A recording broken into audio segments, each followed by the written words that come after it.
2 Samuel 1. After the death of Saul, David returned from the slaughter of the Amalekites and stayed in Ziklag 2 days. On the 3rd day, a man with torn clothes and dust on his head arrived from Saul's camp. When he came to David, he fell to the ground to pay him homage. "Where have you come from?" David asked. "I have escaped from the Israelite camp," he replied. "What was the outcome?" David asked. "Please tell me."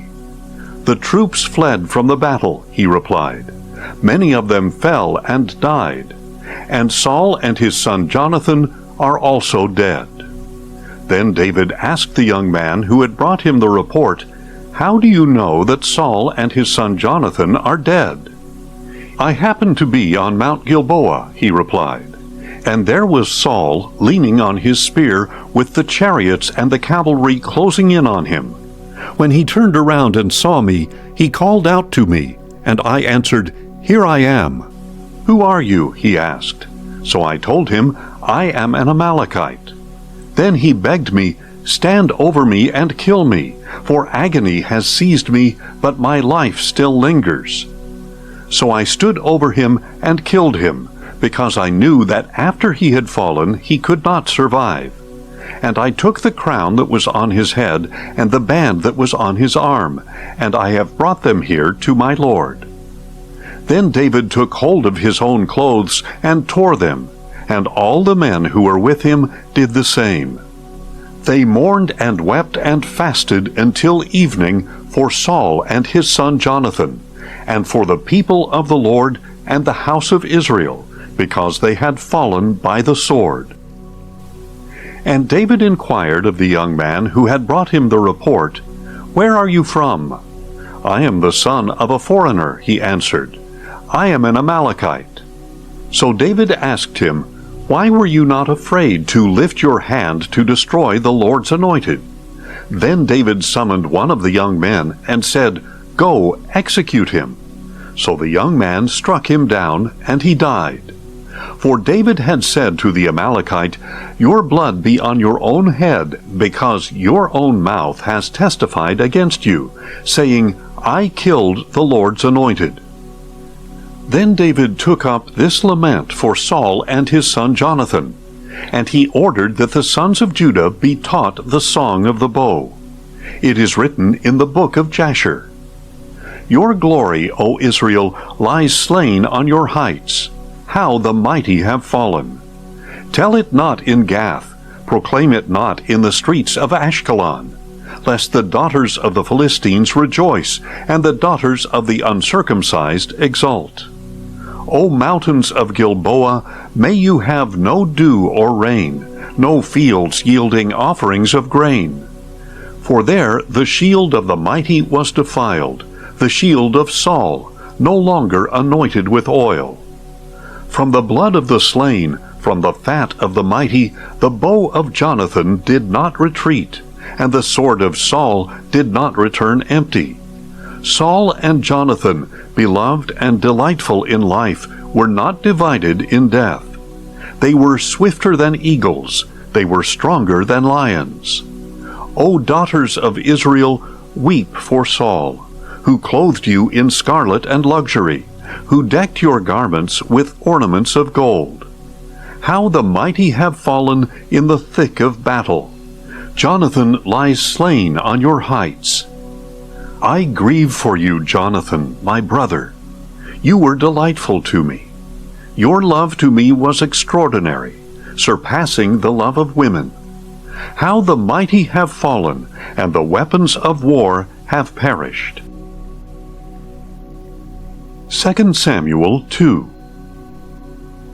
Sometime later, David inquired of the Lord, "Should I go up to one of the towns of Judah?"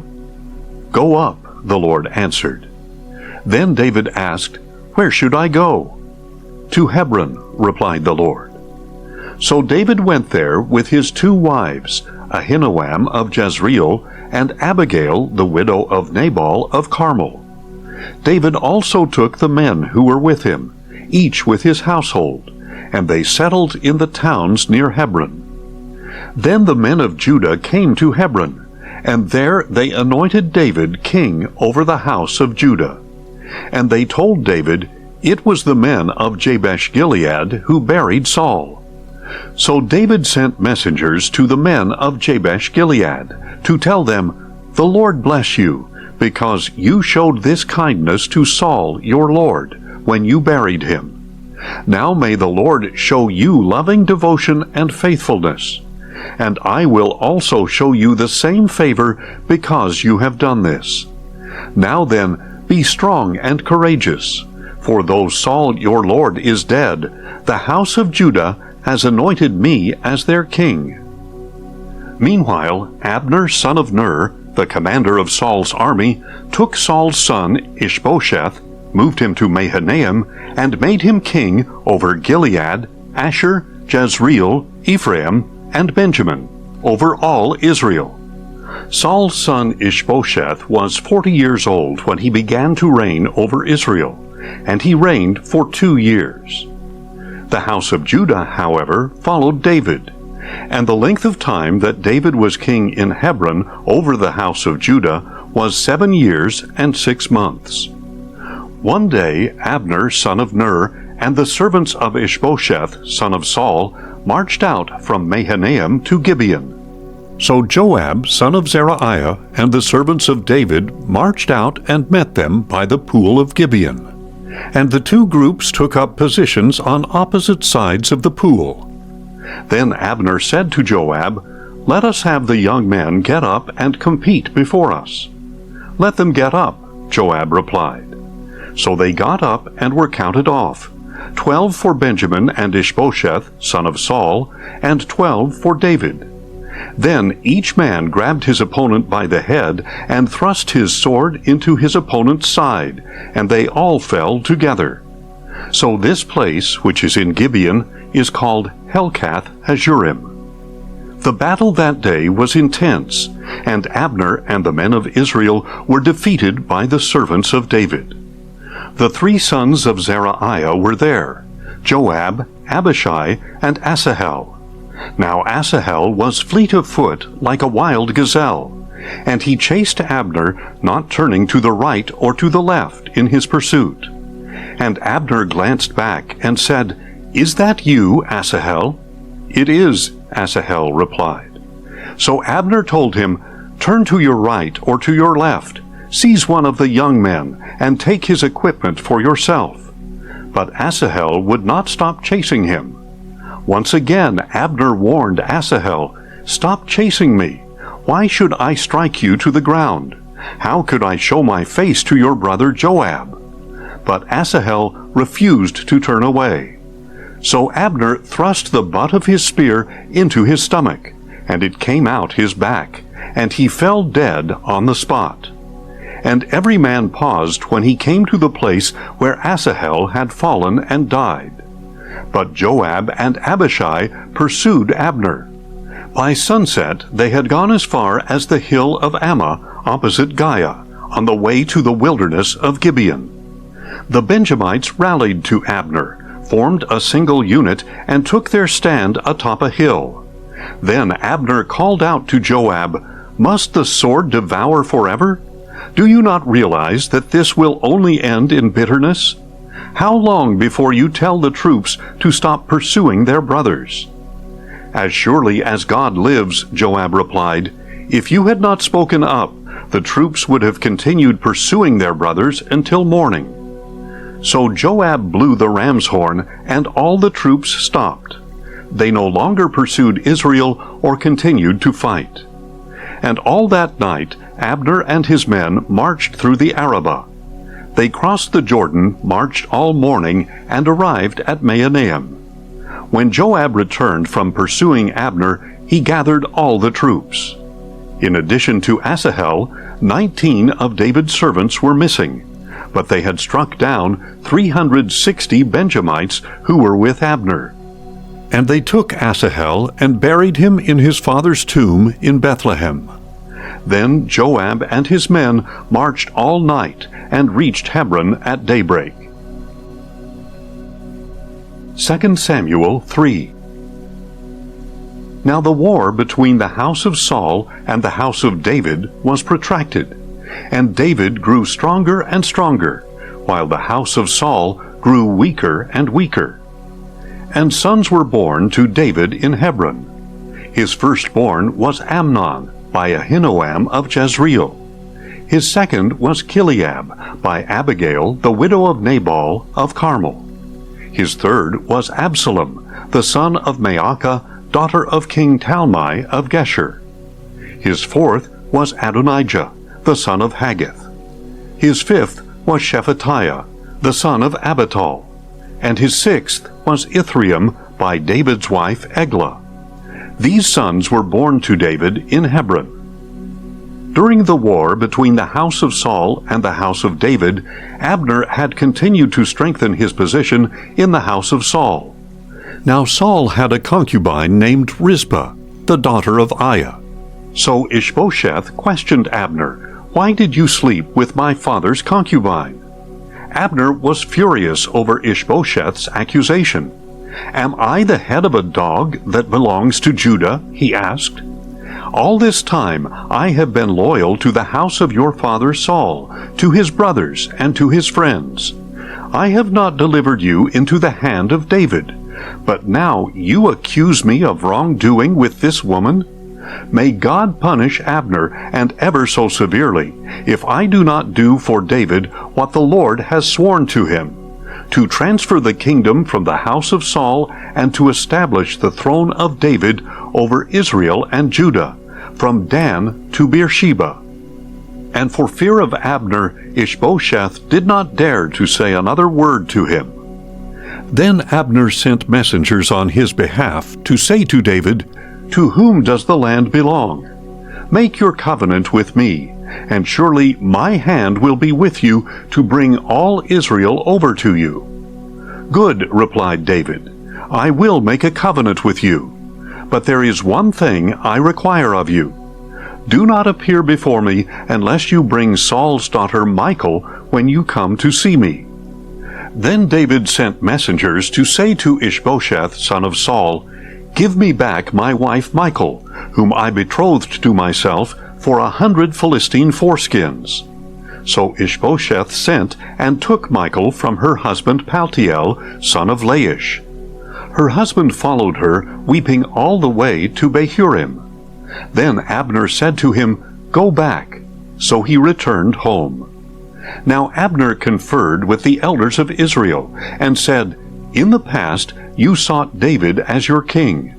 Now take action, because the Lord has said to David, 'Through my servant David I will save my people Israel from the hands of the Philistines and of all their enemies.'" Abner also spoke to the Benjamites.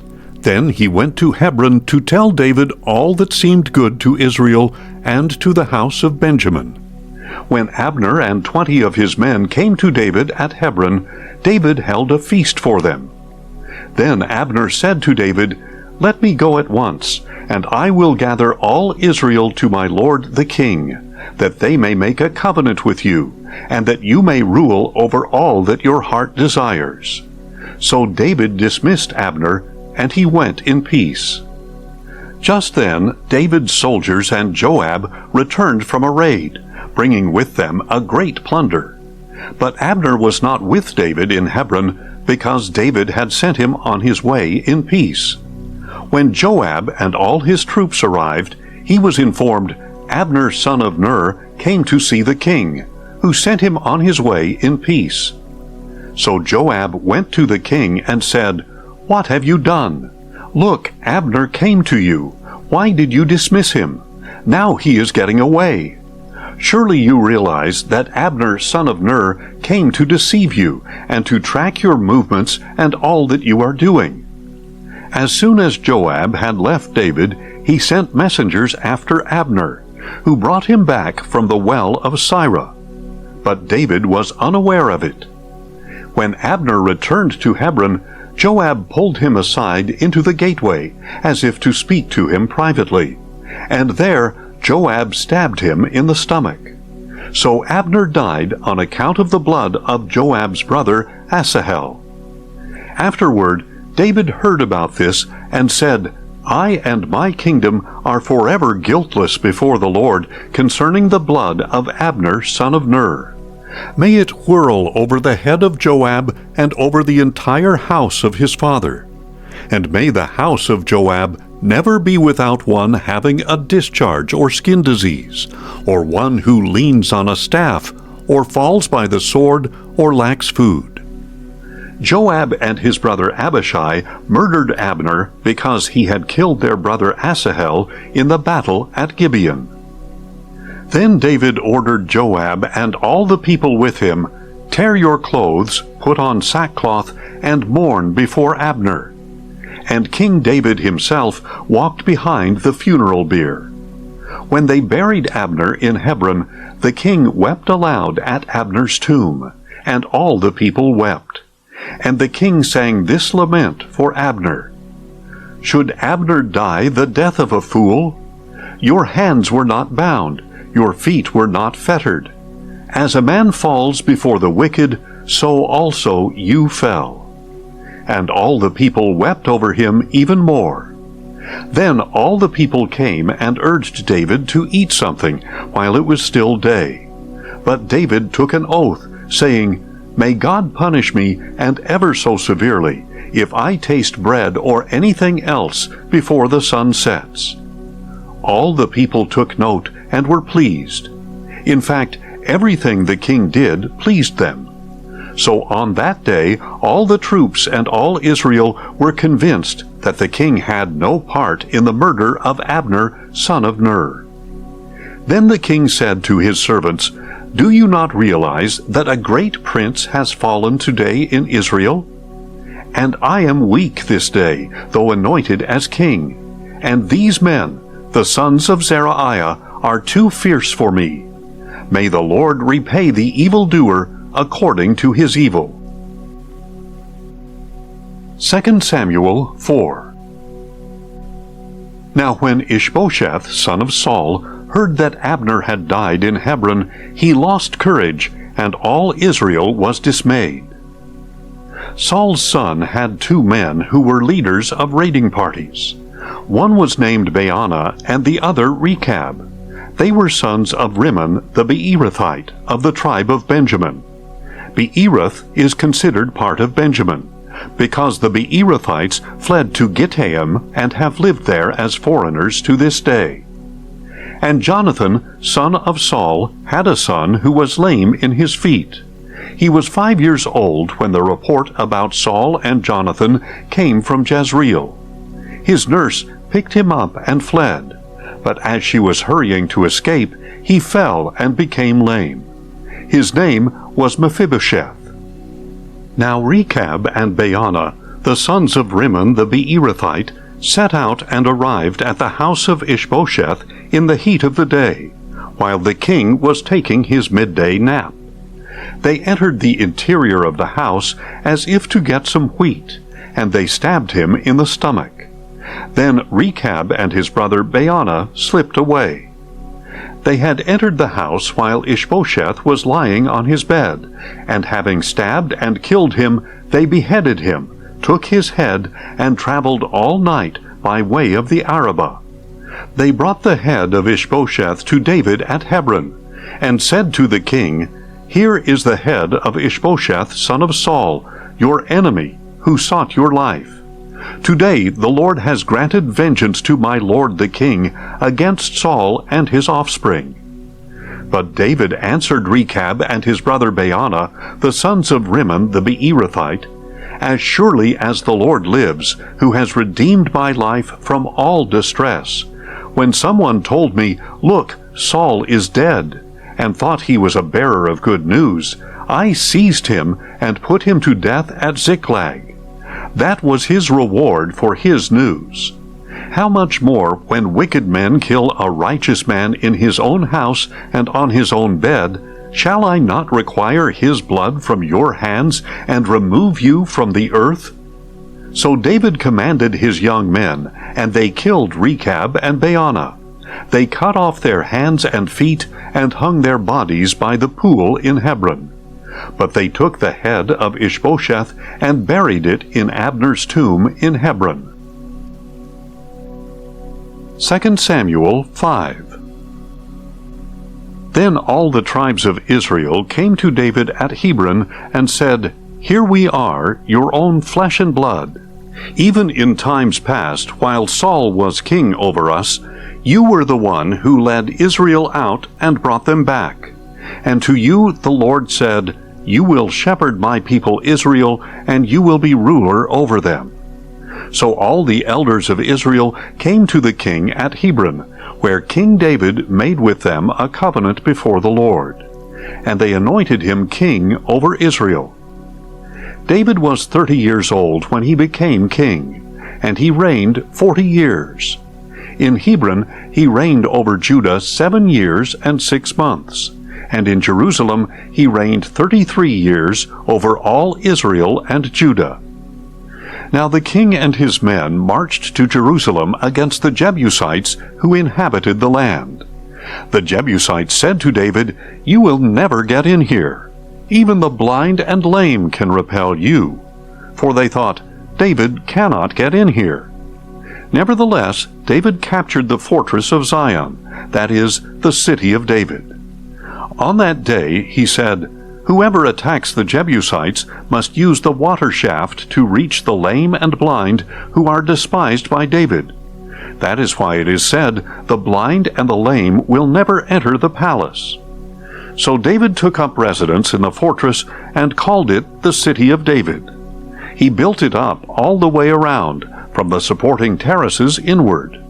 And David became greater and greater, for the Lord God of hosts was with him. Now Hiram, king of Tyre, sent envoys to David, along with cedar logs, carpenters, and stonemasons, and they built a palace for David. And David realized that the Lord had established him as king over Israel, and had exalted his kingdom for the sake of his people Israel.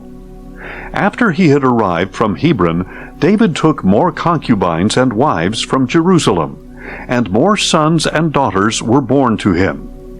These are the names of the children born to him in Jerusalem: Shemua, Shobab, Nathan, Solomon, Ibhar, Elishua, Nepheg, Japhiah, Elishama, Eliada, and Eliphalet.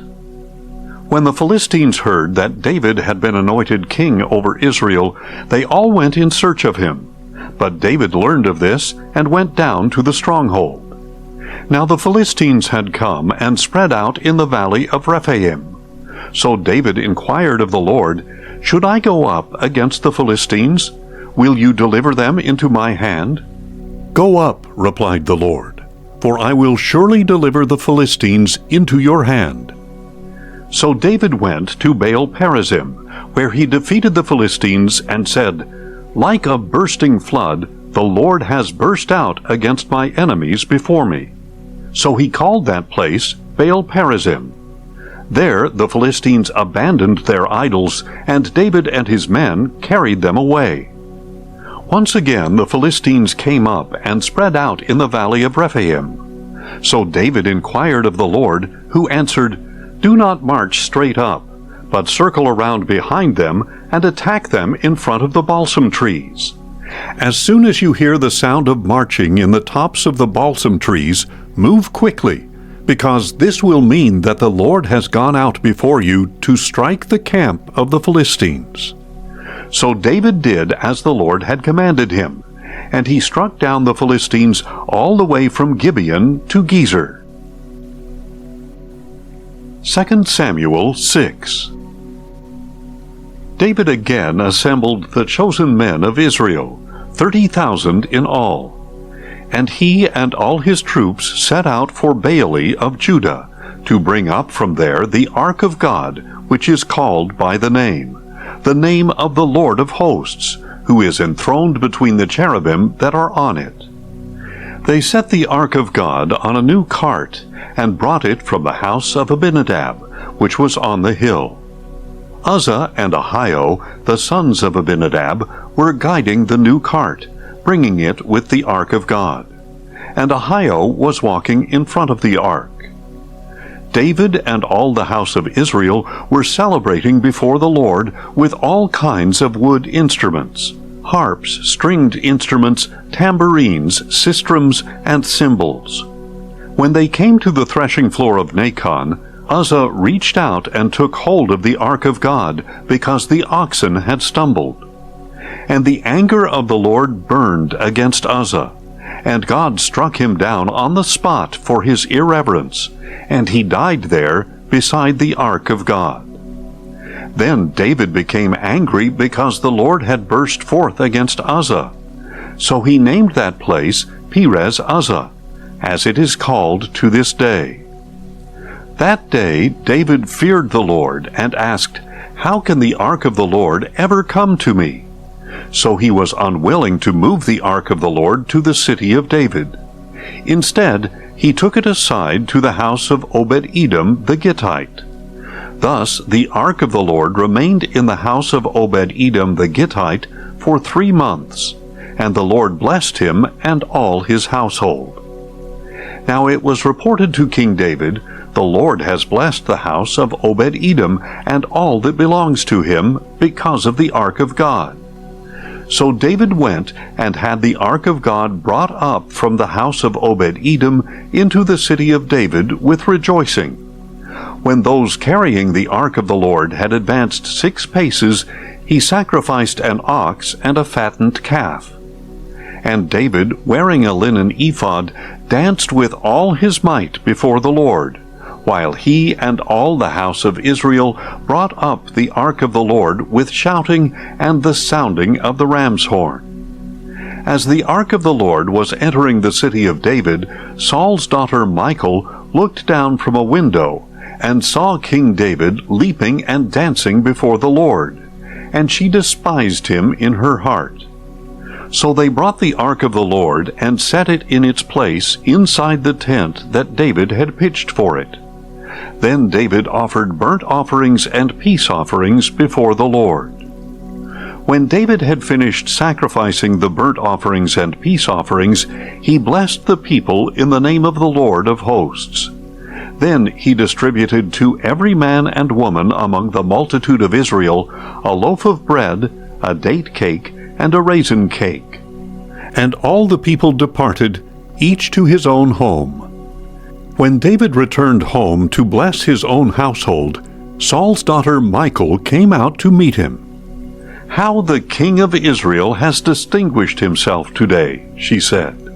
"He has uncovered himself today in the sight of the maidservants of his subjects, like a vulgar person would do." But David said to Michal, "I was dancing before the Lord, who chose me over your father and all his house, when he appointed me ruler over the Lord's people Israel. I will celebrate before the Lord, and I will humiliate and humble myself even more than this. Yet I will be honored by the maidservants of whom you have spoken." And Michal, the daughter of Saul, had no children to the day of her death. 2 Samuel 7. After the king had settled into his palace, and the Lord had given him rest from all his enemies around him, he said to Nathan the prophet, "Here I am living in a house of cedar, while the ark of God remains in a tent." And Nathan replied to the king, "Go and do all that is in your heart, for the Lord is with you." But that night the word of the Lord came to Nathan, saying, "Go and tell my servant David that this is what the Lord says. Are you the one to build for me a house to dwell in? For I have not dwelt in a house from the day I brought the Israelites up out of Egypt until this day, but I have moved about with a tent as my dwelling. In all my journeys with all the Israelites, have I ever asked any of the leaders I appointed to shepherd my people Israel, 'Why haven't you built me a house of cedar?' Now then, you are to tell my servant David that this is what the Lord of hosts says. I took you from the pasture, from following the flock, to be the ruler over my people Israel. I have been with you wherever you have gone, and I have cut off all your enemies from before you. Now I will make for you a name like that of the greatest in the land. And I will provide a place for my people Israel, and will plant them so that they may dwell in a place of their own, and be disturbed no more. No longer will the sons of wickedness oppress them as they did at the beginning, and have done since the day I appointed judges over my people Israel. I will give you rest from all your enemies. The Lord declares to you that He Himself will establish a house for you. And when your days are fulfilled and you rest with your fathers, I will raise up your descendant after you, who will come from your own body, and I will establish his kingdom. He will build a house for my name, and I will establish the throne of his kingdom forever. I will be his father, and he will be my son. When he does wrong, I will discipline him with the rod of men and with the blows of the sons of men. But my loving devotion will never be removed from him, as I removed it from Saul, whom I removed from before you. Your house and kingdom will endure forever before me, and your throne will be established forever. So Nathan relayed to David all the words of this entire revelation. Then King David went in, sat before the Lord, and said, Who am I, O Lord God, and what is my house, that you have brought me this far? And as if this was a small thing in your eyes, O Lord God, you have also spoken about the future of the house of your servant. Is this your custom with man, O Lord God? What more can David say to you? For you know your servant, O Lord God. For the sake of your word and according to your own heart, you have accomplished this great thing and revealed it to your servant. How great you are, O Lord God!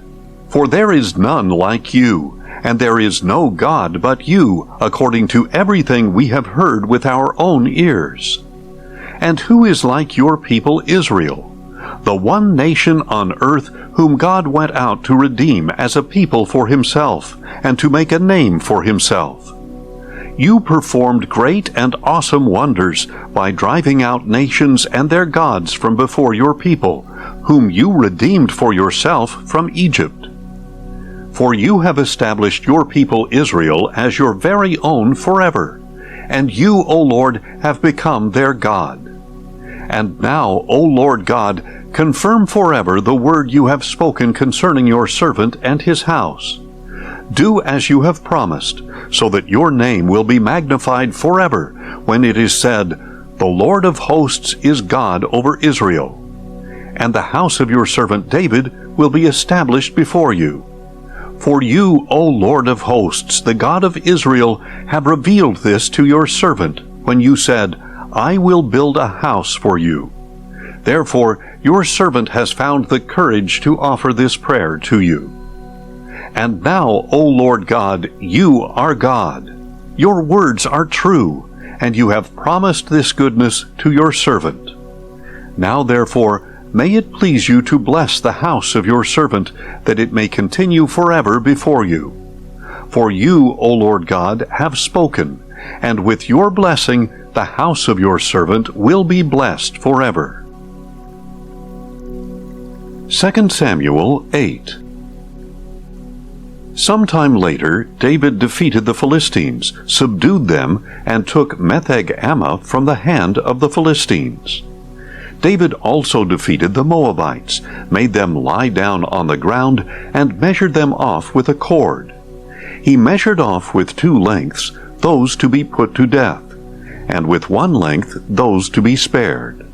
So the Moabites became subject to David and brought him tribute. David also defeated Hadadezer, son of Rehob, king of Zobah, who had marched out to restore his dominion along the Euphrates River. David captured from him 1,000 chariots, 7,000 charioteers, and 20,000 foot soldiers. And he hamstrung all the horses except 100 he kept for the chariots. When the Arameans of Damascus came to help King Hadadezer of Zobah, David struck down 22,000 of their men. Then he placed garrisons in Aram of Damascus, and the Arameans became subject to David and brought him tribute. So the Lord made David victorious wherever he went.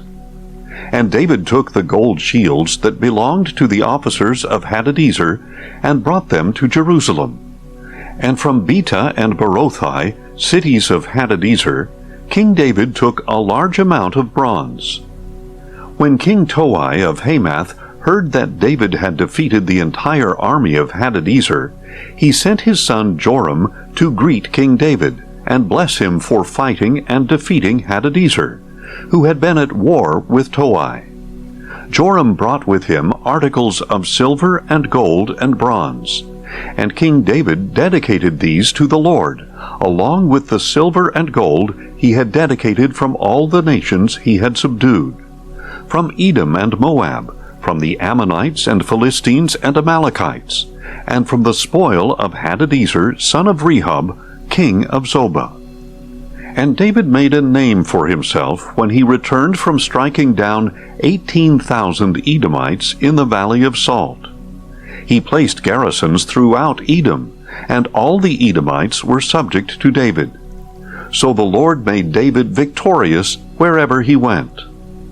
Thus David reigned over all Israel, and administered justice and righteousness for all his people.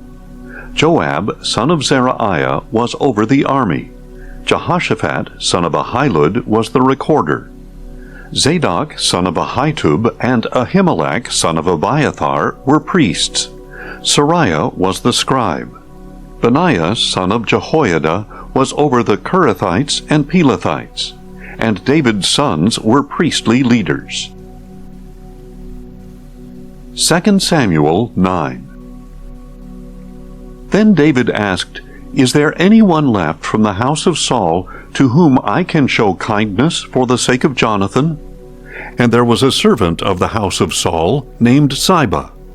They summoned him to David, and the king inquired, "Are you Ziba?" "I am your servant," he replied.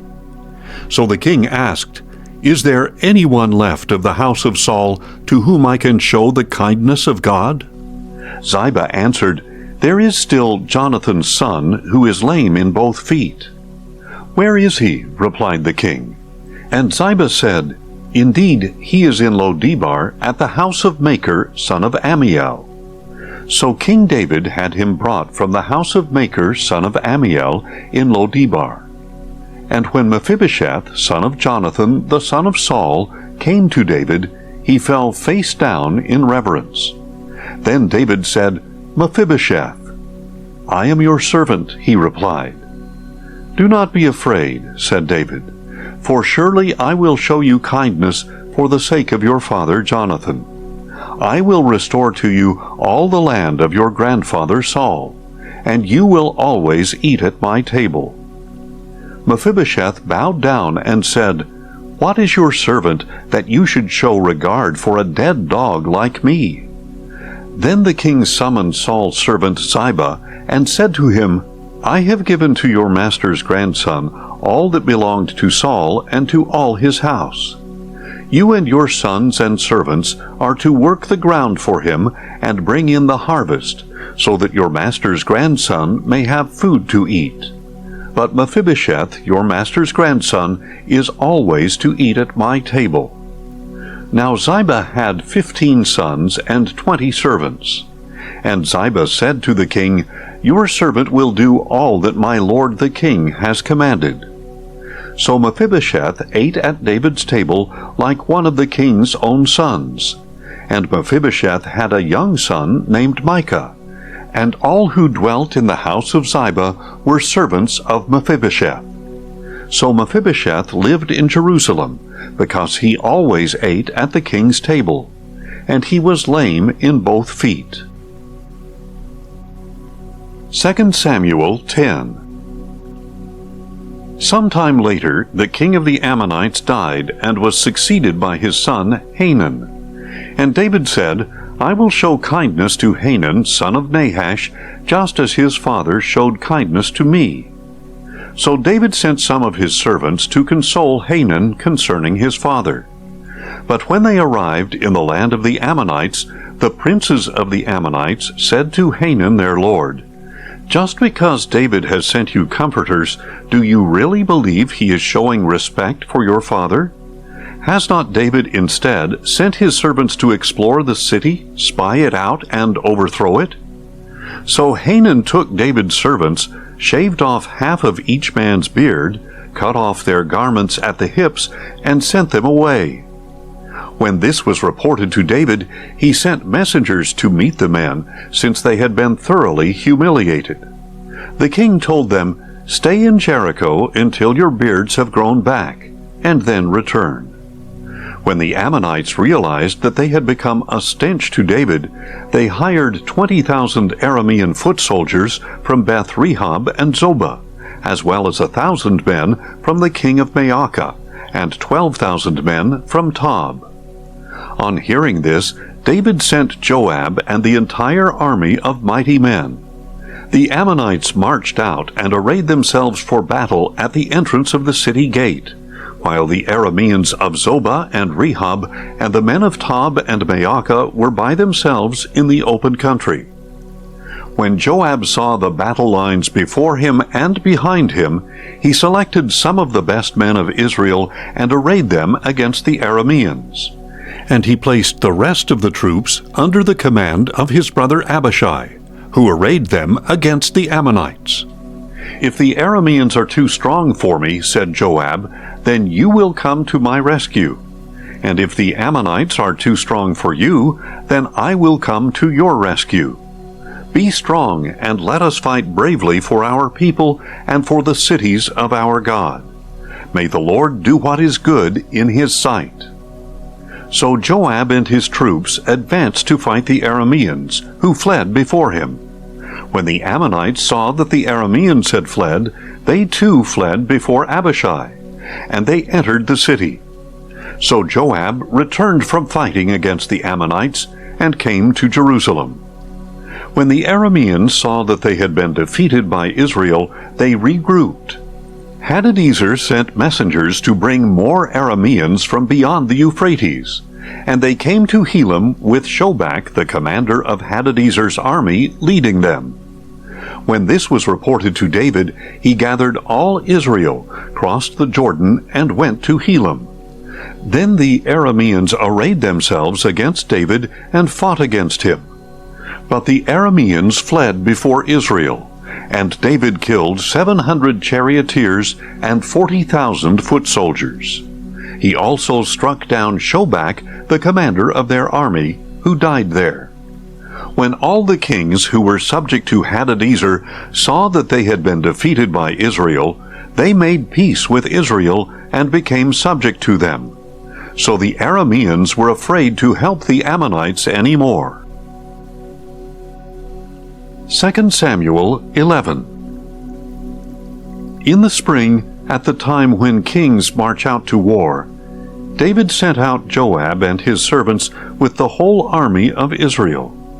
They destroyed the Ammonites and besieged Rabbah, but David remained in Jerusalem. One evening, David got up from his bed and strolled around on the roof of the palace. And from the roof he saw a woman bathing, a very beautiful woman. So David sent and inquired about the woman, and he was told, "This is Bathsheba, the daughter of Eliam and the wife of Uriah the Hittite." Then David sent messengers to get her, and when she came to him, he slept with her. Now she had just purified herself from her uncleanness. Then she returned home, and the woman conceived and sent word to David, saying, "I am pregnant." At this, David sent orders to Joab, "Send me Uriah the Hittite." So Joab sent him to David. When Uriah came to him, David asked how Joab and the troops were doing and how the war was going. Then he said to Uriah, "Go down to your house and wash your feet." So Uriah left the palace, and a gift from the king followed him. But Uriah slept at the door of the palace with all his master's servants. He did not go down to his house. And David was told, Uriah did not go home. "Haven't you just arrived from a journey?" David asked Uriah. "Why didn't you go home?" Uriah answered, "The ark and Israel and Judah are dwelling in tents, and my master Joab and his soldiers are camped in the open field. How can I go to my house to eat and drink and sleep with my wife? As surely as you live, and as your soul lives, I will not do such a thing." "Stay here one more day," David said to Uriah, "and tomorrow I will send you back." So Uriah stayed in Jerusalem that day and the next. Then David invited Uriah to eat and drink with him, and he got Uriah drunk. And in the evening Uriah went out to lie down on his cot with his master's servants, but he did not go home. The next morning David wrote a letter to Joab and sent it with Uriah. In the letter he wrote, "Put Uriah at the front of the fiercest battle, then withdraw from him, so that he may be struck down and killed." So as Joab besieged the city, he assigned Uriah to a place where he knew the strongest enemy soldiers were.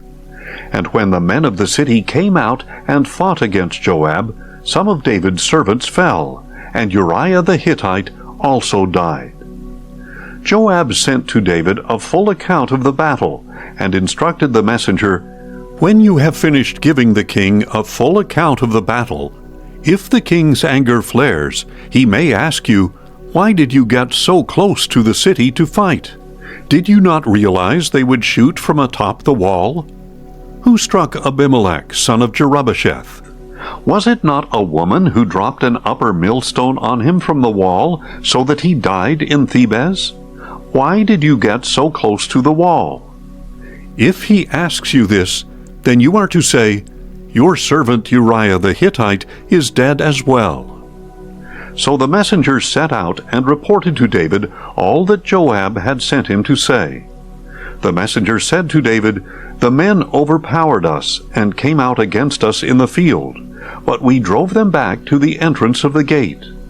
Then the archers shot at your servants from the wall, and some of the king's servants were killed, and your servant Uriah the Hittite is dead as well." Then David told the messenger, "Say this to Joab, 'Do not let this matter upset you, for the sword devours one as well as another. Strengthen your attack against the city and demolish it.' Encourage him with these words." When Uriah's wife heard that her husband was dead, she mourned for him. And when the time of mourning was over, David had her brought to his house, and she became his wife and bore him a son. But the thing that David had done was evil in the sight of the Lord.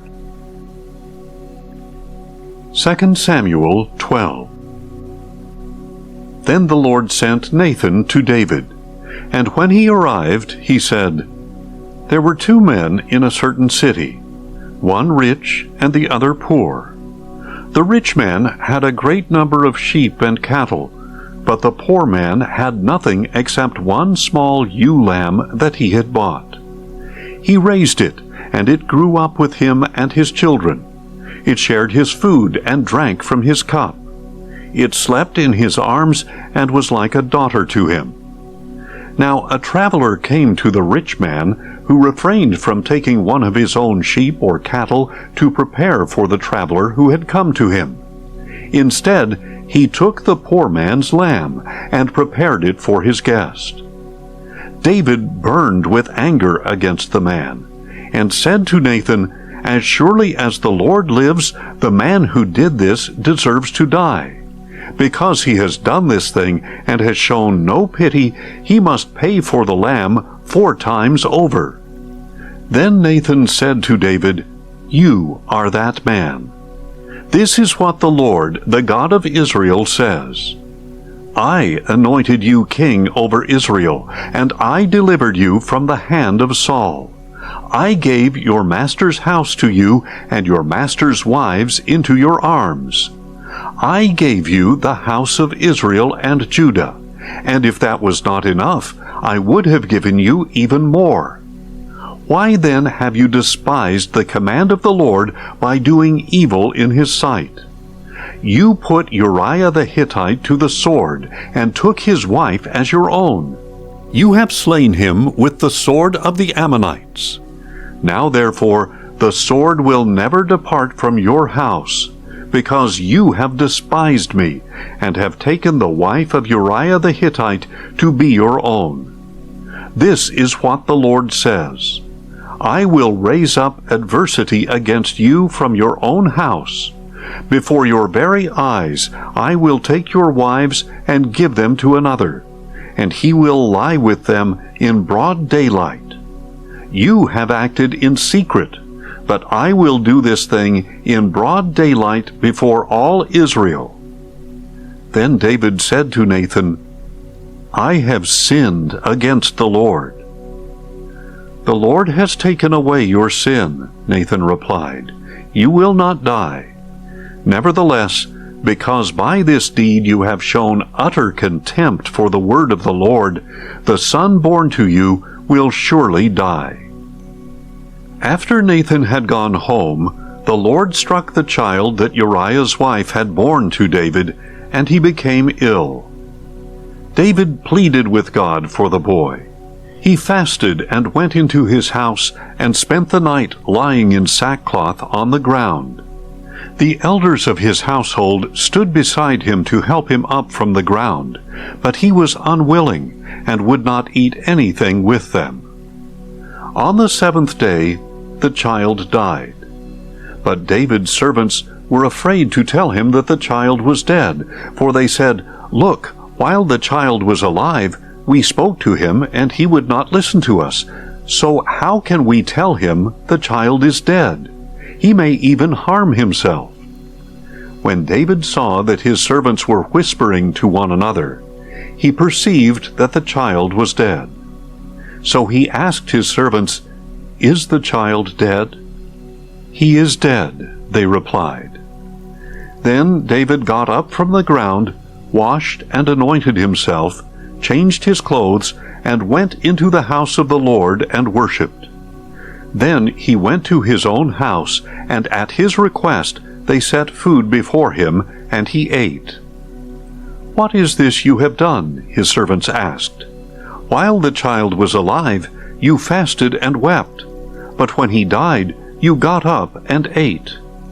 David answered, While the child was alive, I fasted and wept, for I said, Who knows? The Lord may be gracious to me, and let him live. But now that he is dead, why should I fast? Can I bring him back again? I will go to him, but he will not return to me. Then David comforted his wife Bathsheba, and he went to her and lay with her.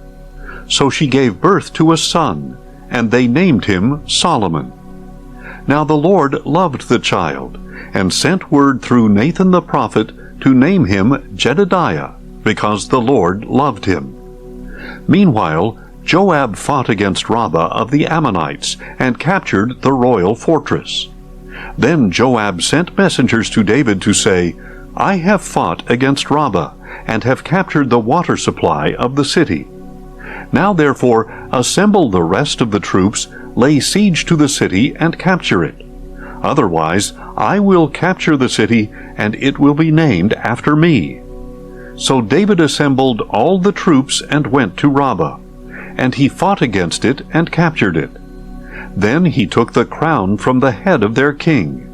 It weighed a talent of gold, and was set with precious stones, and it was placed on David's head. And David took a great amount of plunder from the city. David brought out the people who were there, and put them to work with saws, iron picks, and axes, and he made them work at the brick kilns. He did the same to all the Ammonite cities. Then David and all his troops returned to Jerusalem. 2 Samuel 13. After some time, David's son Amnon fell in love with Tamar, the beautiful sister of David's son Absalom. Amnon was sick with frustration over his sister Tamar, for she was a virgin, and it seemed implausible for him to do anything to her. Now Amnon had a friend named Jonadab, the son of David's brother Shimeah. Jonadab was a very shrewd man, and he asked Amnon, "Why are you, the son of the king, so depressed morning after morning? Won't you tell me?" Amnon replied, "I am in love with Tamar, my brother Absalom's sister." Jonadab told him, "Lie down on your bed and pretend you are ill. When your father comes to see you, say to him, 'Please let my sister Tamar come and give me something to eat. Let her prepare it in my sight, so I may watch her and eat it from her hand.'" So Amnon lay down and feigned illness. When the king came to see him, Amnon said, "Please let my sister Tamar come and make a couple of cakes in my sight, so that I may eat from her hand." Then David sent word to Tamar at the palace, "Please go to the house of Amnon your brother and prepare a meal for him." So Tamar went to the house of her brother Amnon, who was lying down. She took some dough, kneaded it, made cakes in his sight, and baked them. Then she brought the pan and set it down before him, but he refused to eat. "Send everyone away," said Amnon, and everyone went out. Then Amnon said to Tamar, "Bring the food into the bedroom, so that I may eat it from your hand." Tamar took the cake she had made and went to her brother Amnon's bedroom.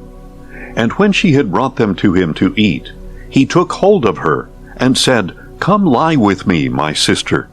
"No, my brother," she cried. "Do not violate me, for such a thing should never be done in Israel. Do not do this disgraceful thing. Where could I ever take my shame? And you would be like one of the fools in Israel. Please speak to the king, for he will not withhold me from you." But Amnon refused to listen to her, and being stronger, he violated her and lay with her. Then Amnon hated Tamar with such intensity that his hatred was greater than the love he previously had. "Get up," he said to her. "Be gone." "No," she replied, "sending me away is worse than this great wrong you have already done to me." But he refused to listen to her. Instead, he called to his attendant and said, "Throw this woman out and bolt the door behind her." So Amnon's attendant threw her out and bolted the door behind her. Now Tamar was wearing a robe of many colors, because this is what the king's virgin daughters wore. And Tamar put ashes on her head and tore her robe. And putting her hand on her head, she went away crying aloud. Her brother Absalom said to her, "Has your brother Amnon been with you?" "Be quiet for now, my sister. He is your brother. Do not take this thing to heart." So Tamar lived as a desolate woman in the house of her brother Absalom. When King David heard all this, he was furious. And Absalom never said a word to Amnon, either good or bad, because he hated Amnon for violating his sister Tamar. 2 years later, when Absalom's sheep shearers were at Baal Hazor near Ephraim, he invited all the sons of the king. And he went to the king and said, "Your servant has just hired shearers. Will the king and his servants please come with me?" "No, my son," the king replied, "we should not all go, or we would be a burden to you." Although Absalom urged him, he was not willing to go, but gave him his blessing. "If not," said Absalom, "please let my brother Amnon go with us." "Why should he go with you?" the king asked. But Absalom urged him, so the king sent Amnon and the rest of his sons. Now Absalom had ordered his young men, "Watch Amnon until his heart is merry with wine. And when I order you to strike Amnon down, you are to kill him. Do not be afraid. Have I not commanded you? Be courageous and valiant." So Absalom's young men did to Amnon just as Absalom had ordered. Then all the other sons of the king got up, and each one fled on his mule. While they were on the way, a report reached David. Absalom has struck down all the sons of the king. Not one of them is left. Then the king stood up, tore his clothes, and lay down on the ground, and all his servants stood by with their clothes torn. But Jonadab, the son of David's brother Shimeah, spoke up. My lord must not think they have killed all the sons of the king, for only Amnon is dead. In fact, Absalom has planned this since the day Amnon violated his sister Tamar. So now, my lord the king, do not take to heart the report that all the sons of the king are dead. Only Amnon is dead. Meanwhile, Absalom had fled.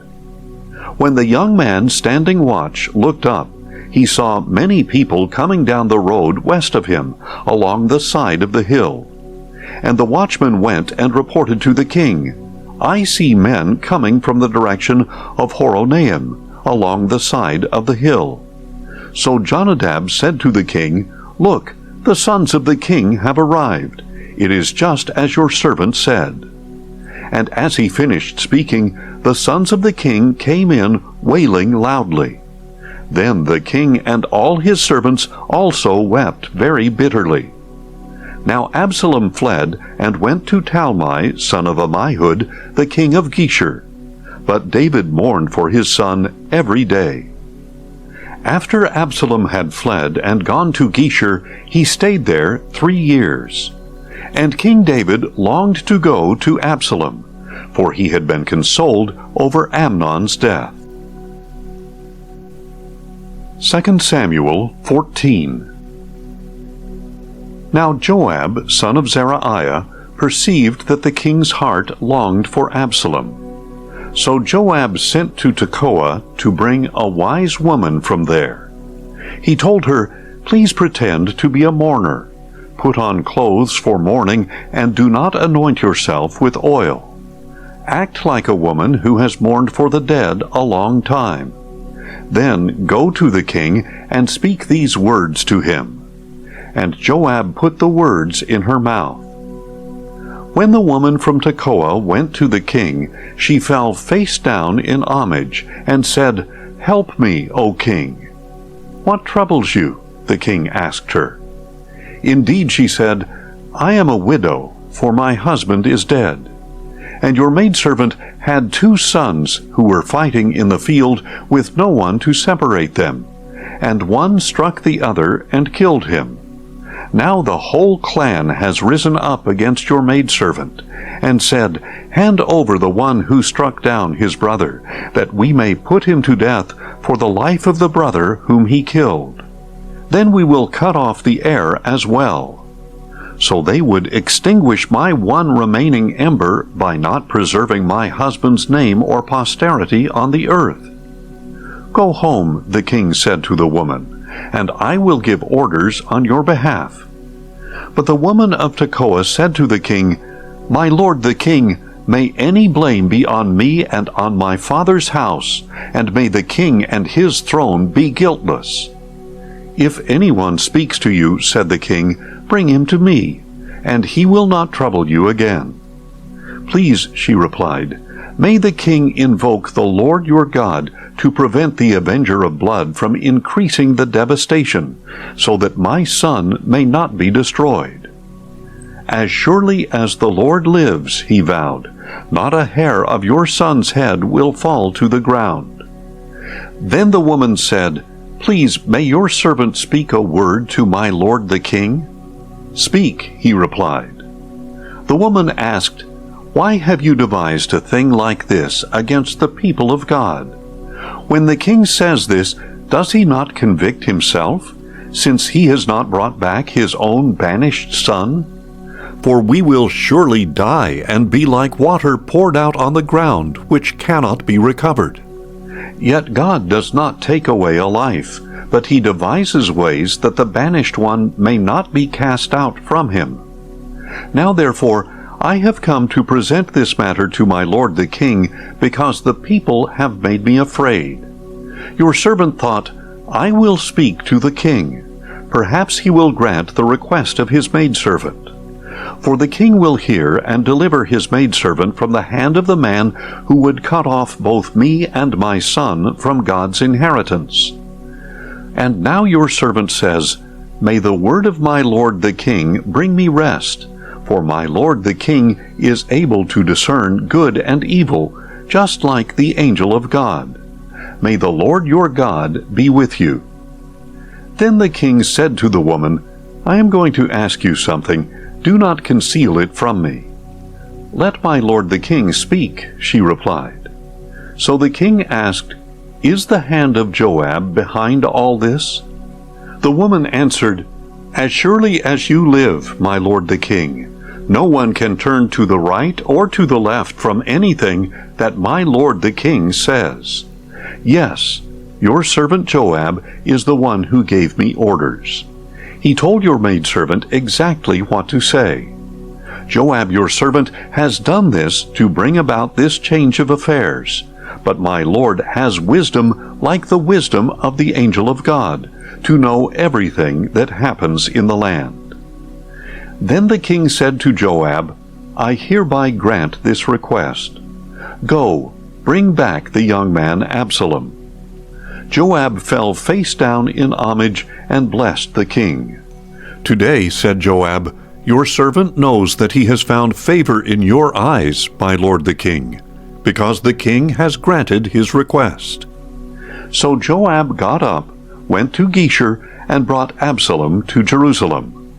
But the king added, He may return to his house, but he must not see my face. So Absalom returned to his own house, but he did not see the face of the king. Now there was not a man in all Israel as handsome and highly praised as Absalom. From the sole of his foot to the top of his head, he did not have a single flaw. And when he cut the hair of his head, he shaved it every year because his hair got so heavy. He would weigh it out to be 200 shekels according to the royal standard. 3 sons were born to Absalom, and a daughter named Tamar, who was a beautiful woman. Now Absalom lived in Jerusalem 2 years without seeing the face of the king. Then he sent for Joab to send him to the king, but Joab refused to come to him. So Absalom sent a second time, but Joab still would not come. Then Absalom said to his servants, Look, Joab's field is next to mine, and he has barley there. Go and set it on fire. And Absalom's servants set the field on fire. Then Joab came to Absalom's house and demanded, Why did your servants set my field on fire? Look, said Absalom, I sent for you and said, Come here. I want to send you to the king to ask, Why have I come back from Geshur? It would be better for me if I were still there. So now let me see the king's face, and if there is iniquity in me, let him kill me. So Joab went and told the king, and David summoned Absalom, who came to him and bowed face down before him. Then the king kissed Absalom. 2 Samuel 15. Some time later, Absalom provided for himself a chariot with horses and 50 men to run ahead of him. He would get up early and stand beside the road leading to the city gate. Whenever anyone had a grievance to bring before the king for a decision, Absalom would call out and ask, What city are you from? And if he replied, Your servant is from one of the tribes of Israel, Absalom would say, Look, your claims are good and right, but the king has no deputy to hear you. And he would add, If only someone would appoint me judge in the land, then everyone with a grievance or dispute could come to me, and I would give him justice. Also, when anyone approached to bow down to him, Absalom would reach out his hand, take hold of him, and kiss him. Absalom did this to all the Israelites who came to the king for justice.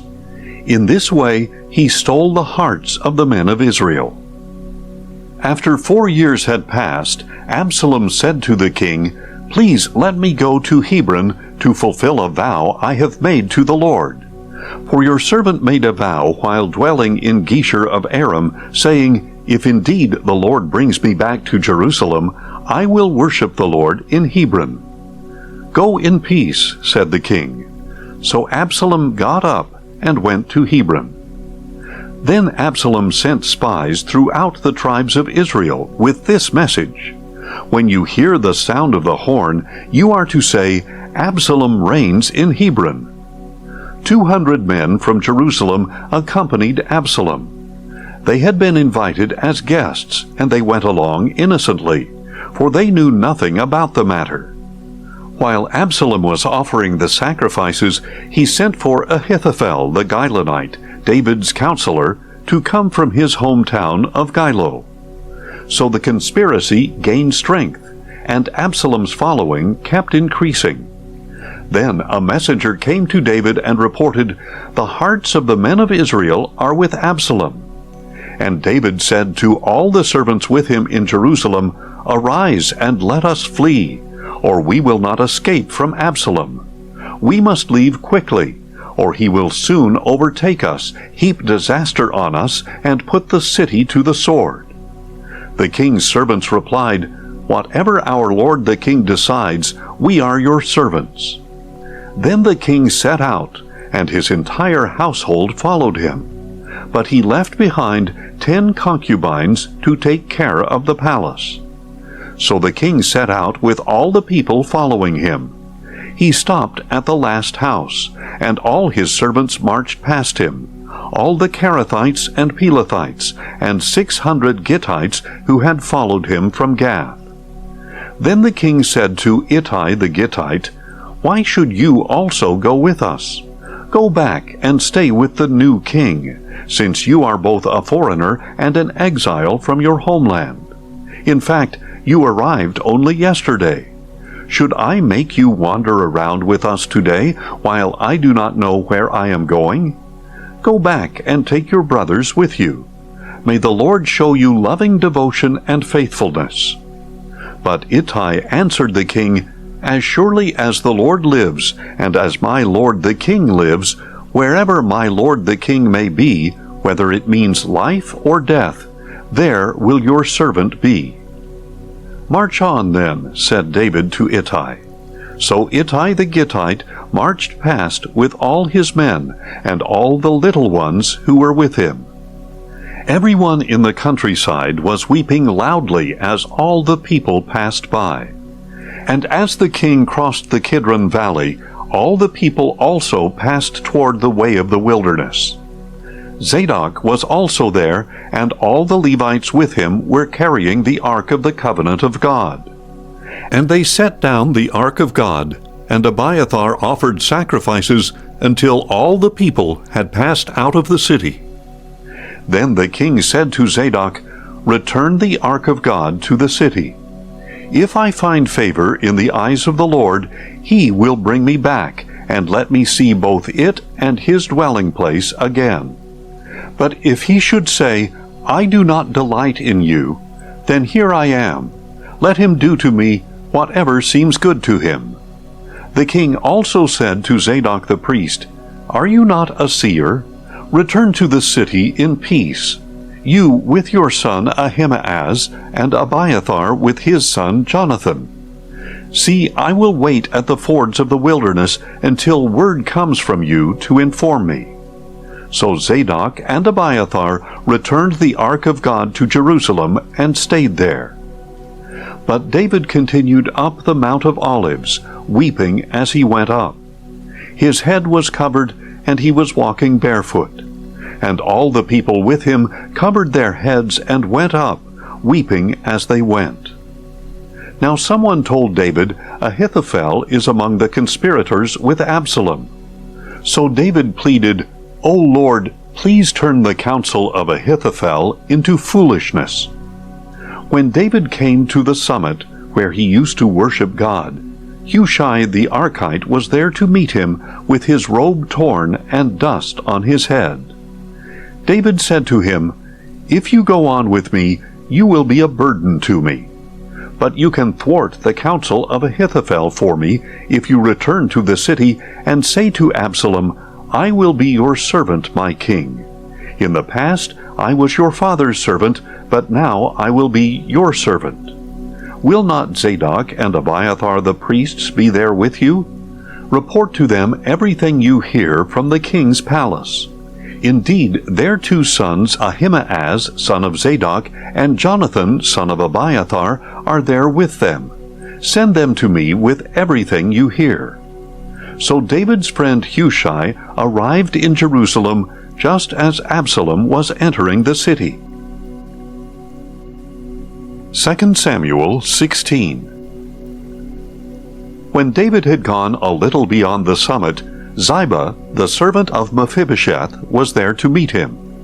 He had a pair of saddled donkeys loaded with 200 loaves of bread, 100 clusters of raisins, 100 summer fruits, and a skin of wine. "Why do you have these?" asked the king.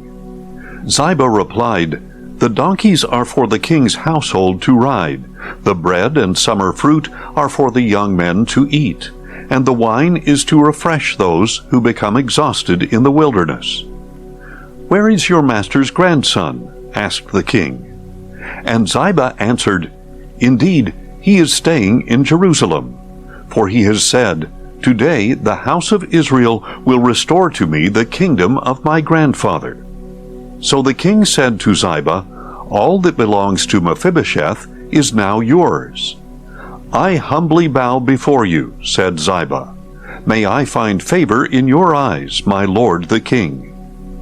As King David approached Bahurim, a man from the family of the house of Saul was just coming out. His name was Shimei, son of Gera, and as he approached, he kept yelling out curses. He threw stones at David and at all the servants of the king, though the troops and all the mighty men were on David's right and left. And as he yelled curses, Shimei said, "Get out, you worthless man of bloodshed. The Lord has paid you back for all the blood of the house of Saul, in whose place you have reigned. And the Lord has delivered the kingdom into the hand of your son Absalom. See, you have come to ruin, because you are a man of bloodshed." Then Abishai, son of Zeruiah, said to the king, "Why should this dead dog curse my lord the king? Let me go over and cut off his head." But the king replied, "What have I to do with you, O sons of Zeruiah? If he curses me because the Lord told him, 'Curse David,' who can ask, 'Why did you do this?'" Then David said to Abishai and to all his servants, "Behold, my own son, my own flesh and blood seeks my life. How much more then this Benjamite? Leave him alone and let him curse me, for the Lord has told him so. Perhaps the Lord will see my affliction and repay me with good for the cursing I receive today." So David and his men proceeded along the road as Shimei went along the ridge of the hill opposite him. As Shimei went, he yelled curses, threw stones, and flung dust at David. Finally, the king and all the people with him arrived exhausted, and there he refreshed himself.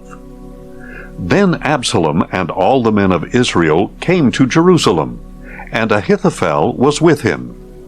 And David's friend Hushai the Archite went to Absalom and said to him, "Long live the king!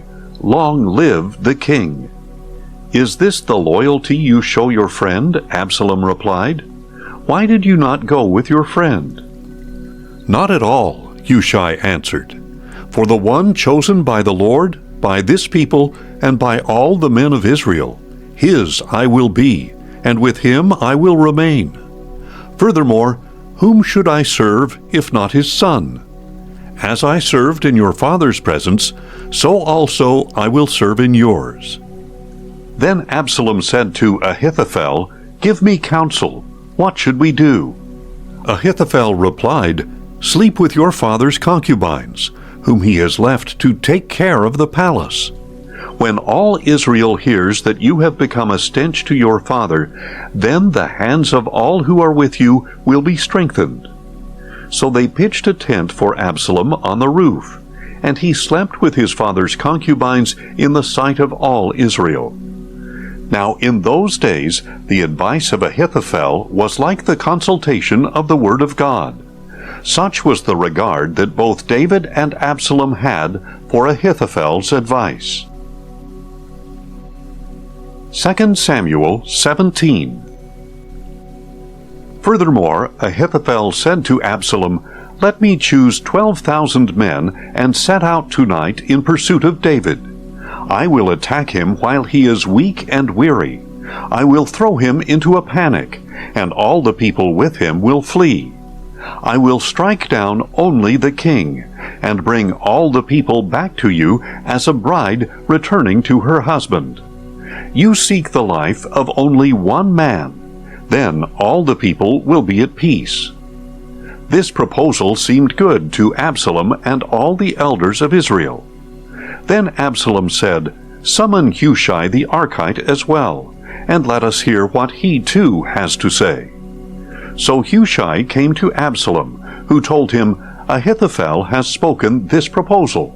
Should we carry it out? If not, what do you say?" Hushai replied, "This time the advice of Ahithophel is not sound." He continued, "You know your father and his men. They are mighty men, and as fierce as a wild bear robbed of her cubs. Moreover, your father is a man of war, who will not spend the night with the troops. Surely by now he is hiding in a cave or some other location. If some of your troops fall first, whoever hears of it will say, 'There has been a slaughter among the troops who follow Absalom.' Then even the most valiant soldier with the heart of a lion will melt with fear, because all Israel knows that your father is a mighty man who has valiant men with him. Instead, I advise that all Israel from Dan to Beersheba, a multitude like the sand on the seashore, be gathered to you, and that you yourself lead them into battle. Then we will attack David wherever we find him, and we will descend on him like dew on the ground. And of all the men with him, not even one will remain. If he retreats to a city, all Israel will bring ropes to that city, and we will drag it down to the valley until not even a pebble can be found there." Then Absalom and all the men of Israel said, "The advice of Hushai the Archite is better than that of Ahithophel." For the Lord had purposed to thwart the good counsel of Ahithophel in order to bring disaster on Absalom. So Hushai told Zadok and Abiathar the priests, "This is what Ahithophel has advised Absalom and the elders of Israel, and this is what I have advised. Now send quickly and tell David, 'Do not spend the night at the fords of the wilderness, but be sure to cross over. Otherwise the king and all the people with him will be swallowed up.'" Now Jonathan and Ahimaaz were staying at Enrogel, where a servant girl would come and pass along information to them. They in turn would go and inform King David, for they dared not be seen entering the city. But a young man did see them, and told Absalom. So the two left quickly and came to the house of a man in Bahurim. He had a well in his courtyard, and they climbed down into it. Then the man's wife took a covering, spread it over the mouth of the well, and scattered grain over it so nobody would know a thing. When Absalom's servants came to the woman at the house, they asked, "Where are Ahimaaz and Jonathan?" "They have crossed over the brook," she replied. The men searched, but did not find them, so they returned to Jerusalem. After the men had gone, Ahimaaz and Jonathan climbed up out of the well and went to inform King David, saying, "Get up and cross over the river at once, for Ahithophel has given this advice against you." So David and all the people with him got up and crossed the Jordan. By daybreak there was no one left who had not crossed the Jordan. When Ahithophel saw that his advice had not been followed, he saddled his donkey and set out for his house in his hometown. He put his affairs in order and hanged himself. So he died and was buried in his father's tomb. Then David went to Mahanaim, and Absalom crossed the Jordan with all the men of Israel. Absalom had appointed Amasa over the army in place of Joab.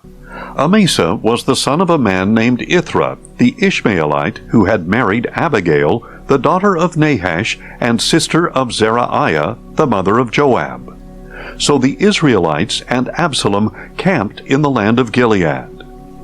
When David came to Mahanaim, he was met by Shobai, son of Nahash, from Rabbah of the Ammonites, Makir, son of Amiel, from Lodebar, and Barzillai the Gileadite, from Rogelim. They brought beds, basins, and earthen vessels, as well as wheat, barley, flour, roasted grain, beans, lentils, honey, curds, sheep, and cheese from the herd for David and his people to eat. For they said, "The people have become hungry, exhausted, and thirsty in the wilderness." 2 Samuel 18. Then David reviewed his troops, and appointed over them commanders of thousands and of hundreds. He sent out the troops, a third under Joab, a third under Joab's brother Abishai, son of Zeruiah, and a third under Ittai the Gittite. And the king said to the troops, "I will surely march out with you as well." But the people pleaded, "You must not go out, for if we have to flee, they will not care about us. Even if half of us die, they will not care. But you are worth 10,000 of us.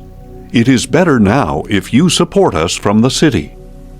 "I will do whatever seems best to you," the king replied. So he stood beside the gate, while all the troops marched out by hundreds and by thousands. Now the king had commanded Joab, Abishai, and Ittai, "Treat the young man Absalom gently for my sake." And all the people heard the king's orders to each of the commanders regarding Absalom. So David's army marched into the field to engage Israel, and the battle took place in the forest of Ephraim. There the people of Israel were defeated by David's servants, and the slaughter was great that day, 20,000 men. The battle spread over the whole countryside, and that day the forest devoured more people than the sword. Now Absalom was riding on his mule when he met the servants of David, and as the mule went under the thick branches of a large oak, Absalom's head was caught fast in the tree. The mule under him kept going, so that he was suspended in midair.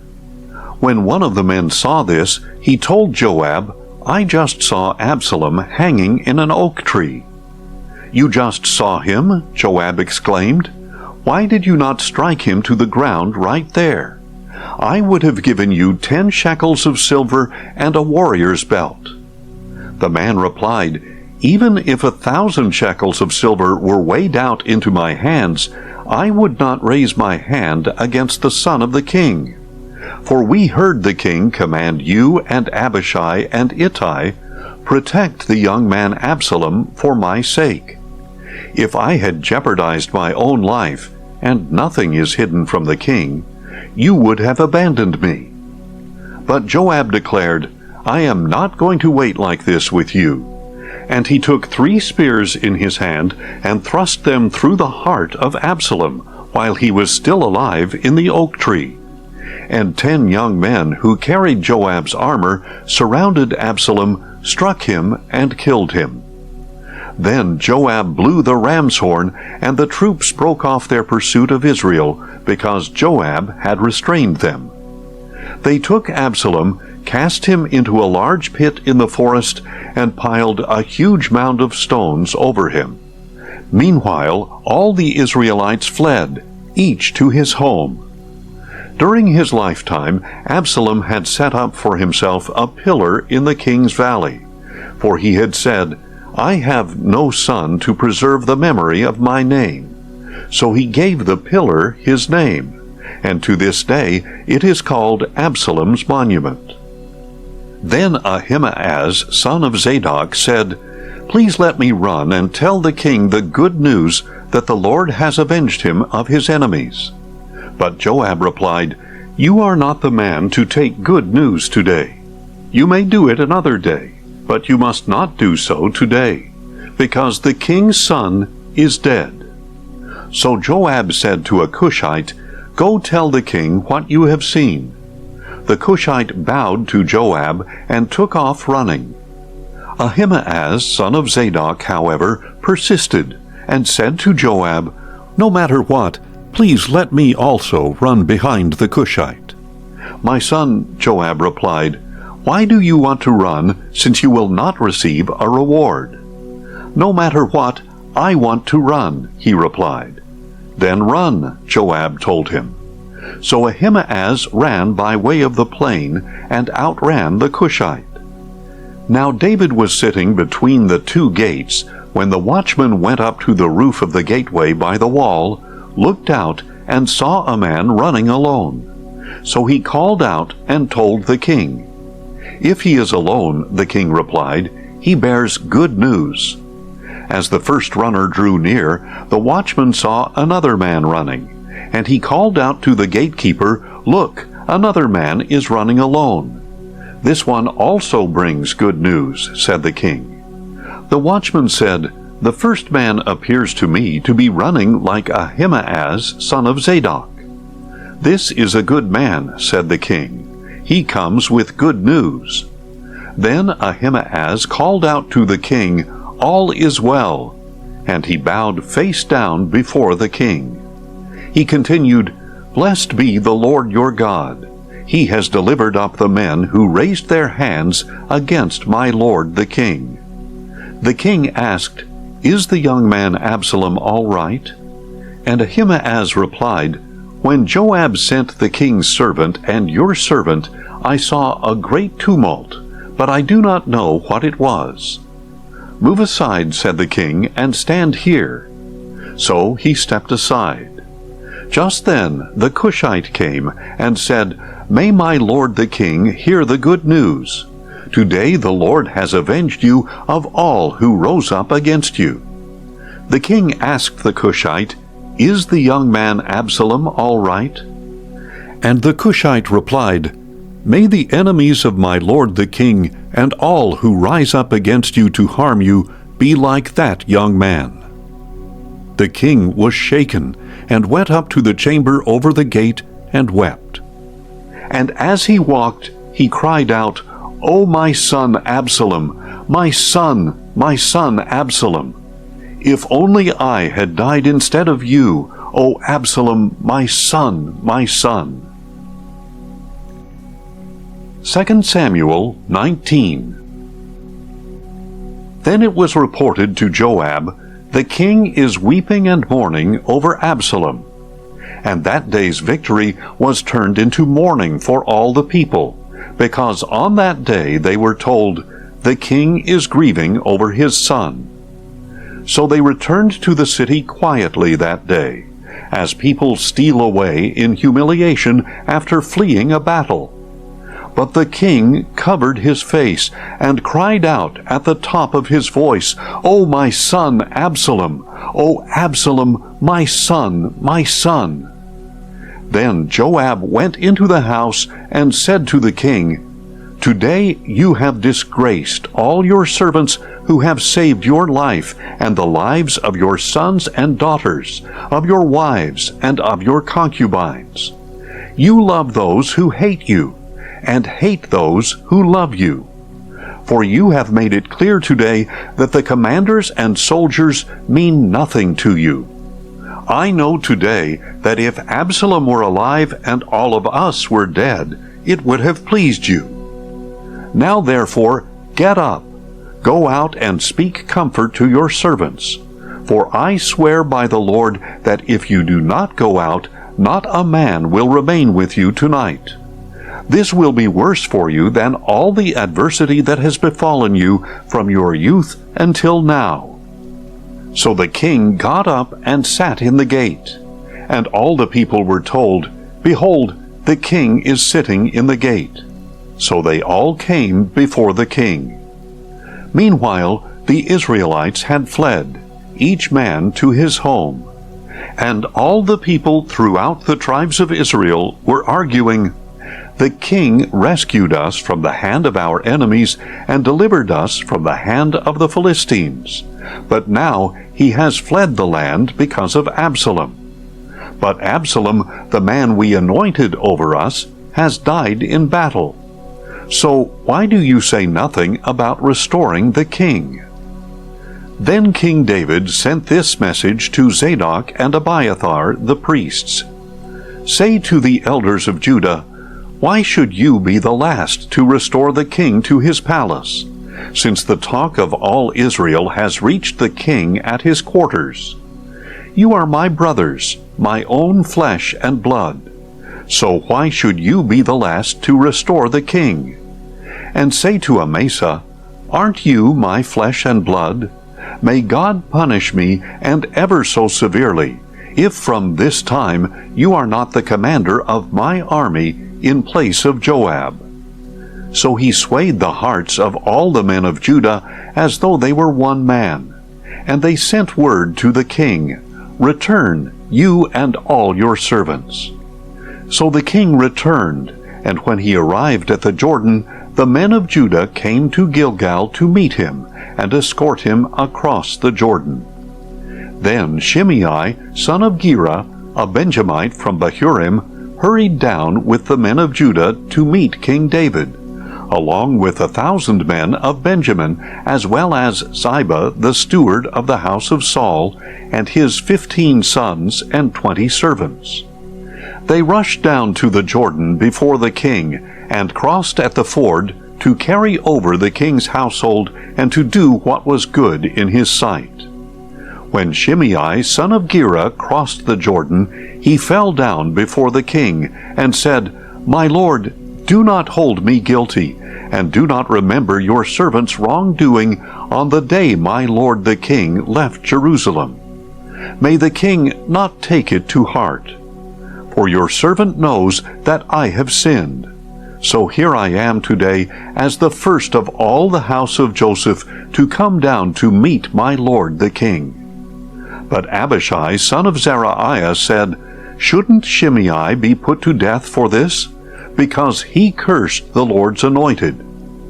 And David replied, "Sons of Zeruiah, what have I to do with you, that you should be my adversaries today? Should any man be put to death in Israel today? Am I not indeed aware that today I am king over Israel?" So the king said to Shimei, "You shall not die." And the king swore an oath to him. Then Mephibosheth, Saul's grandson, went down to meet the king. He had not cared for his feet, or trimmed his mustache, or washed his clothes, from the day the king had left until the day he returned safely. And he came from Jerusalem to meet the king, who asked him, "Mephibosheth, why did you not go with me?" "My lord the king," he replied, "because I am lame, I said, I will have my donkey saddled, so that I may ride on it and go with the king. But my servant Ziba deceived me, and he has slandered your servant to my lord the king. Yet my lord the king is like the angel of God. So do what is good in your eyes.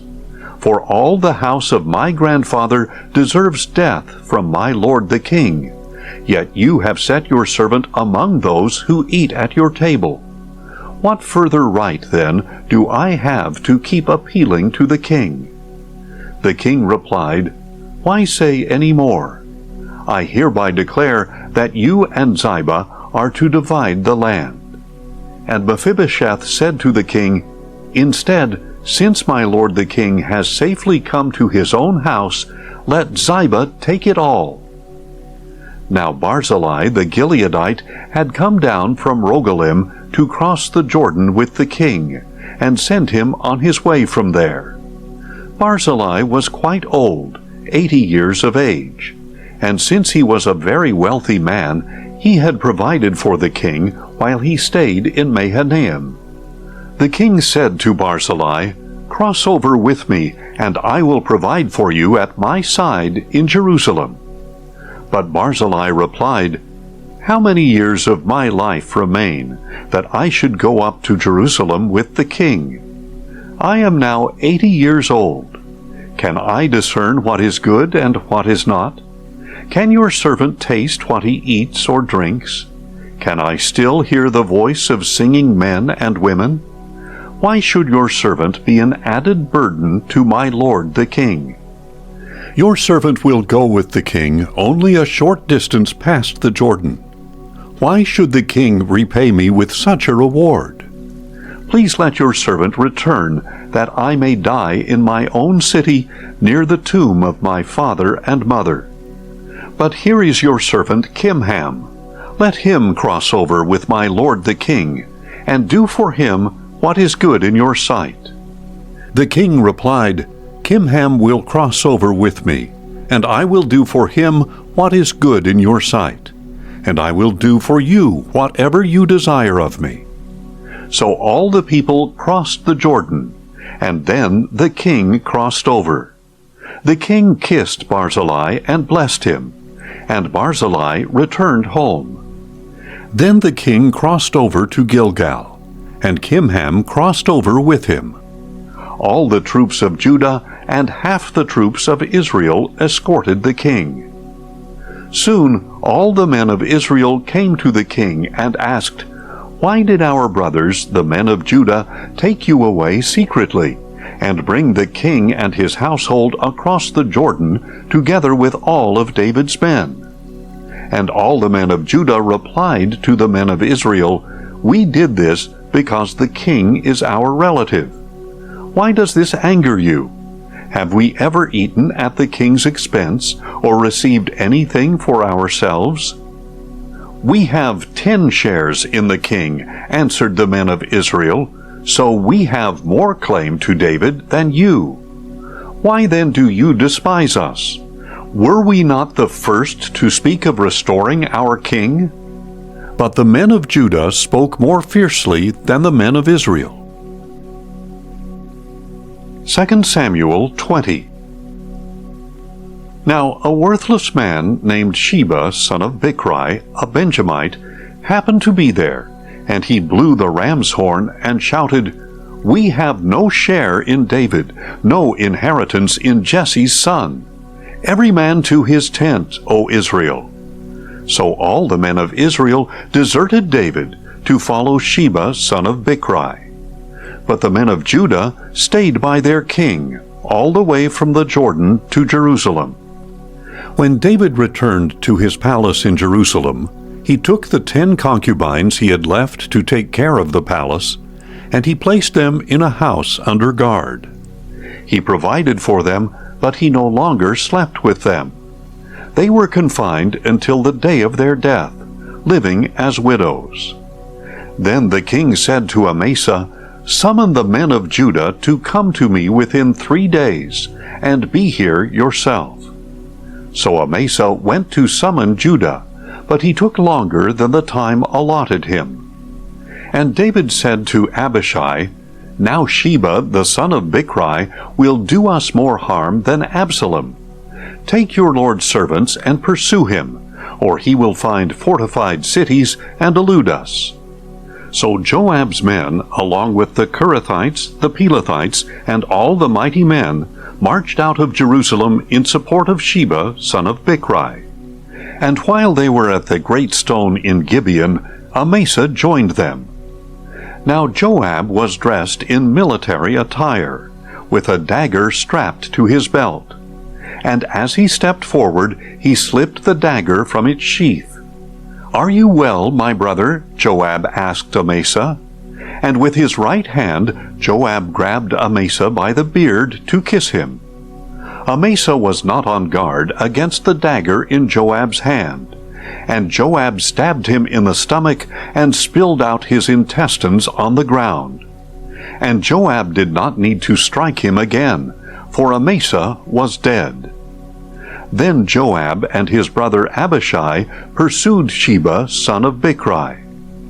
One of Joab's young men stood near Amasa, and said, "Whoever favors Joab, and whoever is for David, let him follow Joab." But Amasa wallowed in his blood in the middle of the road. And when the man saw that all the troops were stopping there, he dragged the body off the road into a field and threw a garment over it. As soon as Amasa's body was removed from the road, all the men went on with Joab to pursue Sheba son of Bichri. Sheba passed through all the tribes of Israel to Abel-Beth-Maachah, and through the entire region of the Berites, who gathered together and followed him.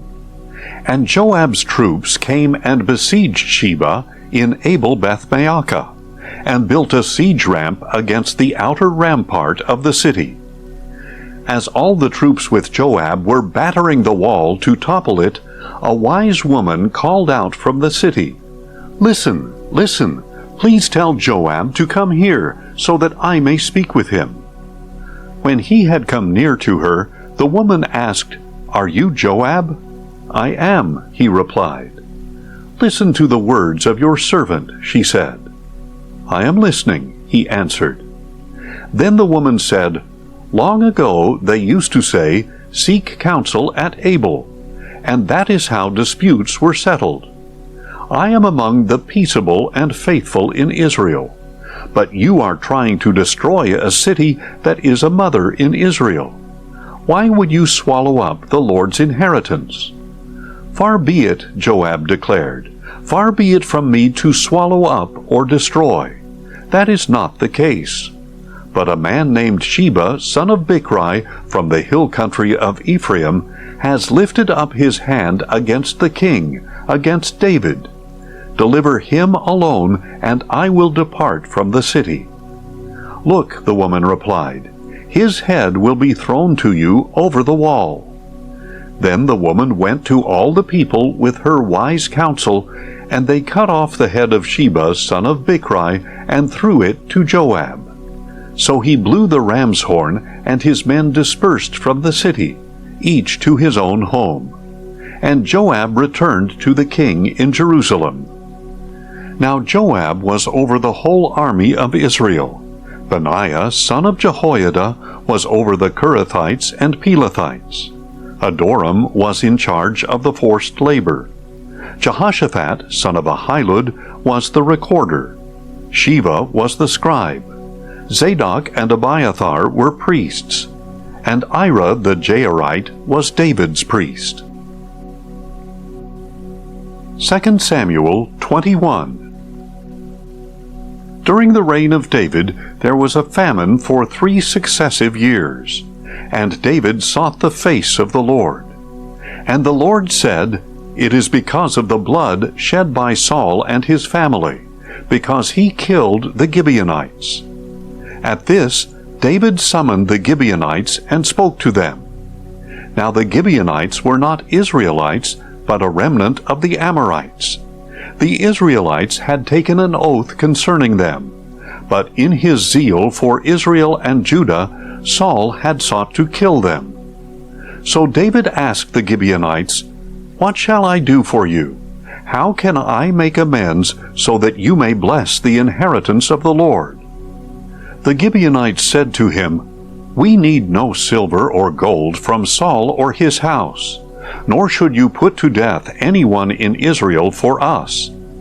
"Whatever you ask, I will do for you," he replied. And they answered the king, "As for the man who consumed us and plotted against us to exterminate us from existing within any border of Israel, let 7 of his male descendants be delivered to us, so that we may hang them before the Lord at Gibeah of Saul, the chosen of the Lord." "I will give them to you," said the king. Now the king spared Mephibosheth son of Jonathan, the son of Saul, because of the oath before the Lord between David and Jonathan, son of Saul. But the king took Armoni and Mephibosheth, the two sons whom Rizpah, daughter of Aiah, had borne to Saul, as well as the 5 sons whom Merab, daughter of Saul, had borne to Adriel, son of Barzillai the Maholathite. And he delivered them into the hands of the Gibeonites, and they hanged them on the hill before the Lord. So all 7 of them fell together. They were put to death in the first days of the harvest, at the beginning of the barley harvest. And Rizpah, the daughter of Aiah, took sackcloth and spread it out for herself on a rock.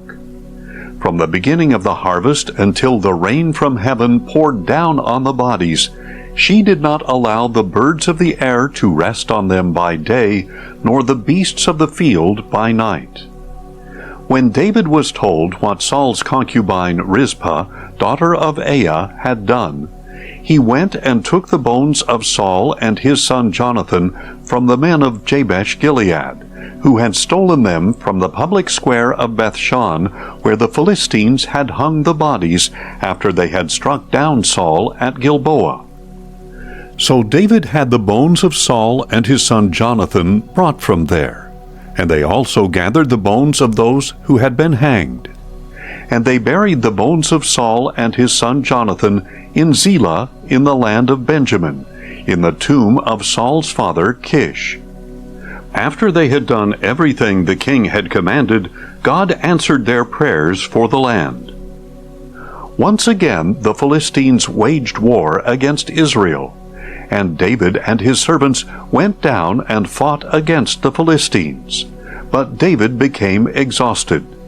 Then Ishbi-Benob, a descendant of Rapha, whose bronze spear weighed 300 shekels, and who was bearing a new sword, resolved to kill David.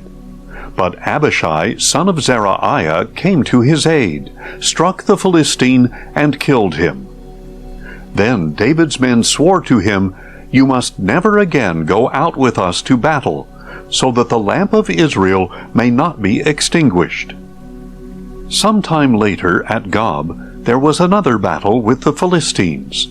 At that time, Sibbecai the Cushathite killed Saph, a descendant of Rapha. Once again there was a battle with the Philistines at Gob, and Elhanan, son of Jair the Bethlehemite, killed the brother of Goliath the Gittite, the shaft of whose spear was like a weaver's beam.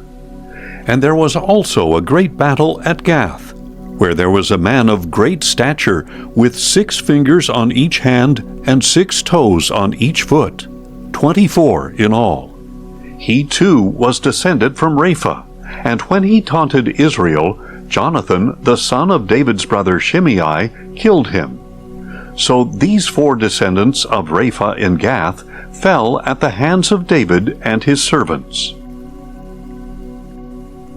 2 Samuel 22.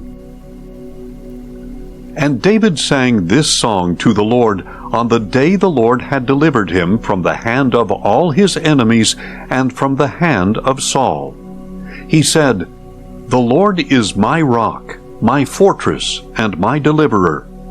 My God is my rock, in whom I take refuge, my shield, and the horn of my salvation. My stronghold, my refuge, and my Savior, you save me from violence. I will call upon the Lord, who is worthy to be praised. So shall I be saved from my enemies.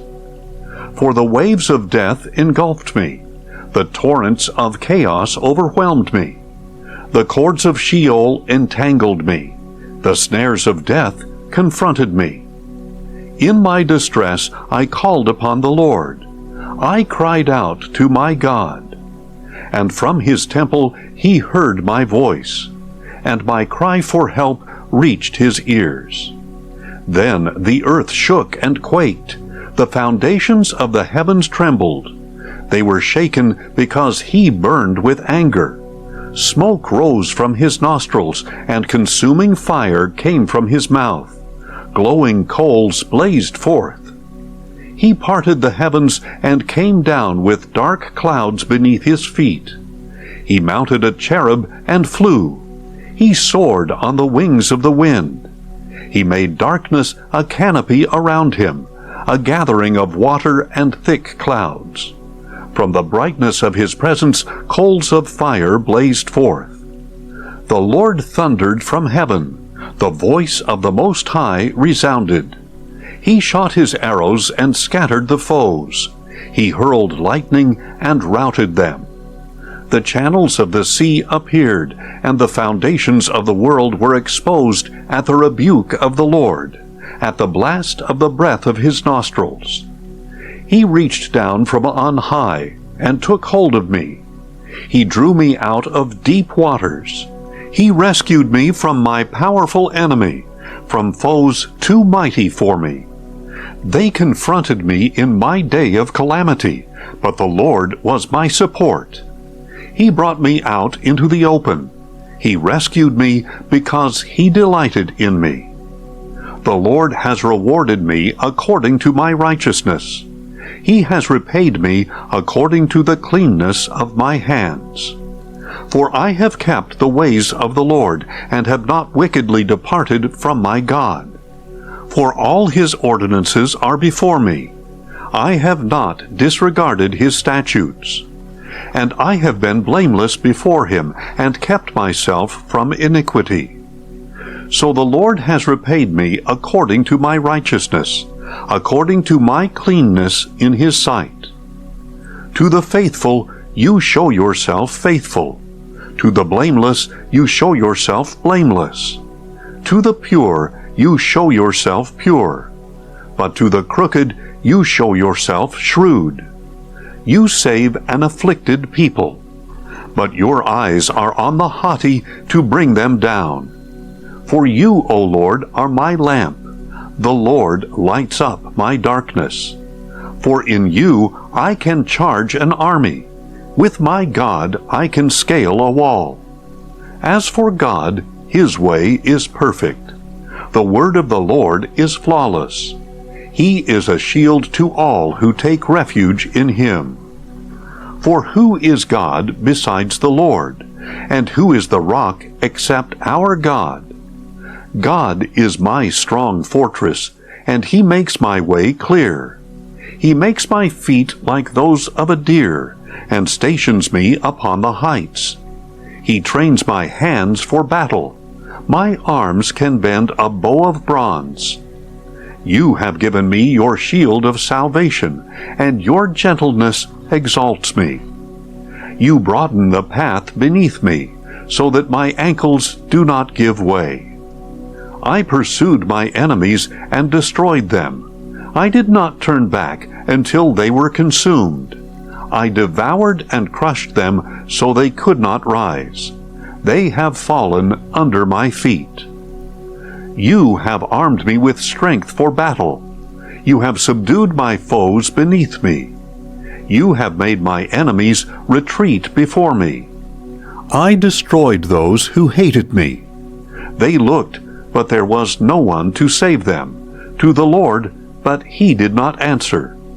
I ground them as the dust of the earth. I crushed and trampled them like mud in the streets. You have delivered me from the strife of my people. You have preserved me as the head of nations. A people I had not known shall serve me. Foreigners cower before me. When they hear me, they obey me. Foreigners lose heart and come trembling from their strongholds. The Lord lives, and blessed be my rock. And may God, the rock of my salvation, be exalted, the God who avenges me and brings down nations beneath me, who frees me from my enemies. You exalt me above my foes. You rescue me from violent men. Therefore I will praise you, O Lord, among the nations. I will sing praises to your name.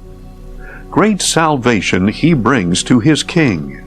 He shows loving devotion to his anointed, to David and his descendants forever. 2 Samuel 23. These are the last words of David. The oracle of David, son of Jesse, the oracle of the man raised on high, the one anointed by the God of Jacob, and the sweet psalmist of Israel. The Spirit of the Lord spoke through me. His word was on my tongue. The God of Israel spoke.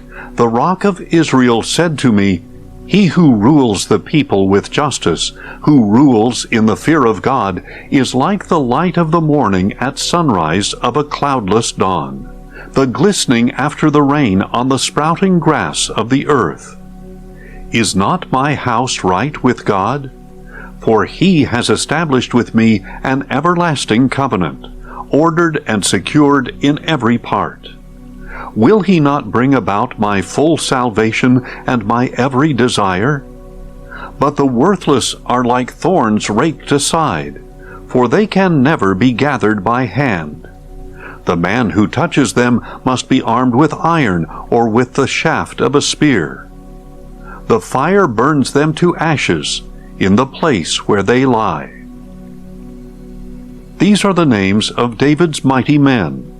Josheb-Bashebeth, the Tachemonite, was chief of the three. He wielded his spear against 800 men, whom he killed at one time. Next in command was Eleazar, son of Dodo, the Ahohite. As one of the three mighty men, he went with David to taunt the Philistines who had gathered for battle at Pas-dammim. The men of Israel retreated, but Eleazar stood his ground and struck the Philistines until his hand grew weary and stuck to his sword. The Lord brought about a great victory that day. Then the troops returned to him, but only to plunder the dead.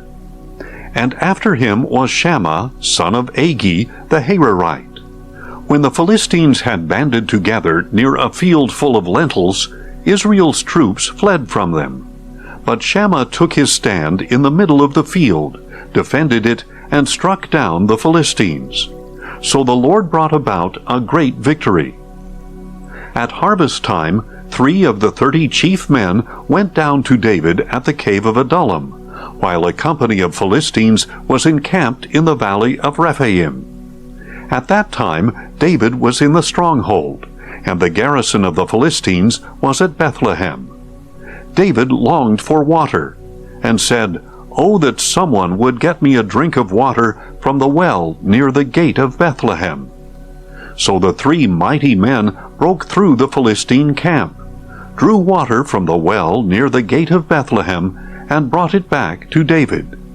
But he refused to drink it. Instead, he poured it out to the Lord, saying, "Far be it from me, O Lord, to do this. Is this not the blood of the men who risked their lives?" So he refused to drink it. Such were the exploits of the 3 mighty men. Now Abishai, the brother of Joab and son of Zeruiah, was chief of the 3. And he wielded his spear against 300 men, killed them, and won a name along with the 3.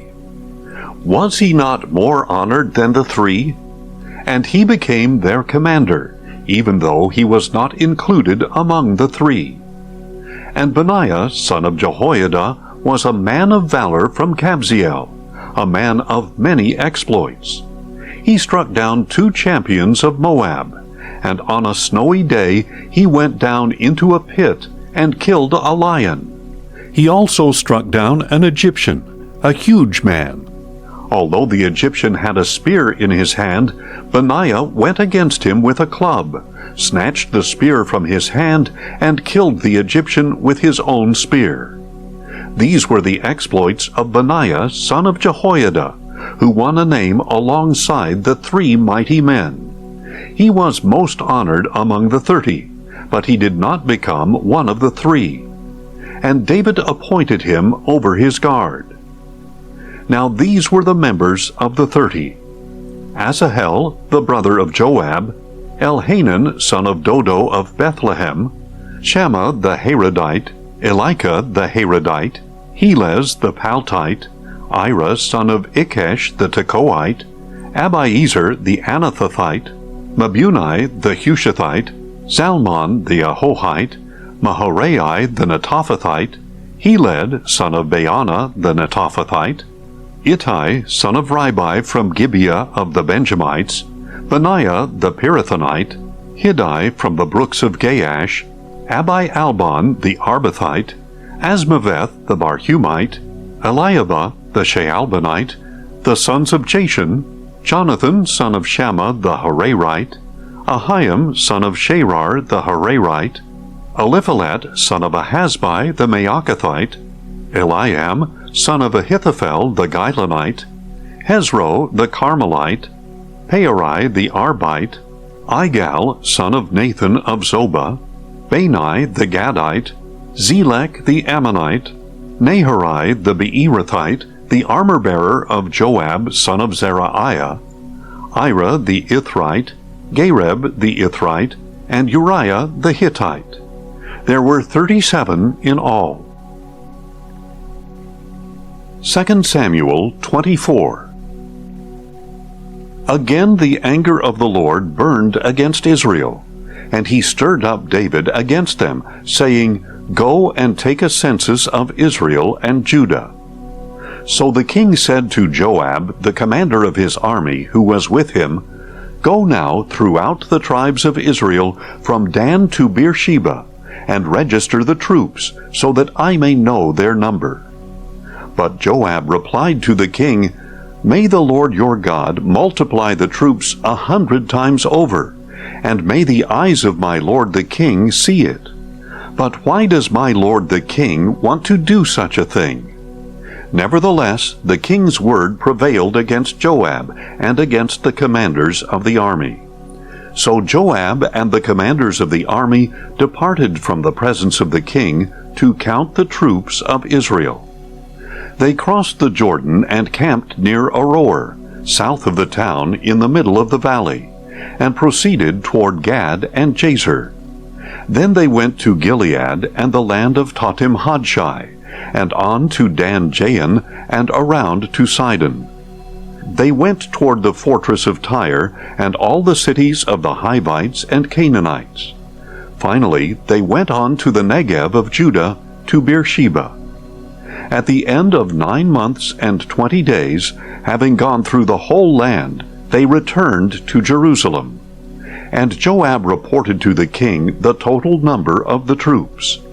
In Israel there were 800,000 men of valor who drew the sword, and in Judah there were 500,000. After David had numbered the troops, his conscience was stricken, and he said to the Lord, I have sinned greatly in what I have done. Now, O Lord, I beg you to take away the iniquity of your servant, for I have acted very foolishly. When David got up in the morning, a revelation from the Lord had come to Gad the prophet, David's seer. Go and tell David that this is what the Lord says. I am offering you 3 options. Choose one of them, and I will carry it out against you. So Gad went and said to David, Do you choose to endure 3 years of famine in your land, 3 months of fleeing the pursuit of your enemies, or 3 days of plague upon your land? Now then, think it over and decide how I should reply to him who sent me. David answered Gad, I am deeply distressed. Please let us fall into the hand of the Lord, for his mercies are great. But do not let me fall into the hands of men. So the Lord sent a plague upon Israel from that morning until the appointed time. And 70,000 of the people from Dan to Beersheba died. But when the angel stretched out his hand to destroy Jerusalem, the Lord relented from the calamity, and said to the angel who was destroying the people, Enough, withdraw your hand now. At that time the angel of the Lord was by the threshing floor of Araunah the Jebusite.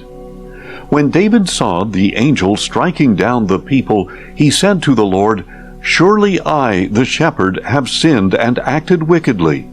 But these sheep, what have they done? Please let your hand fall upon me and my father's house."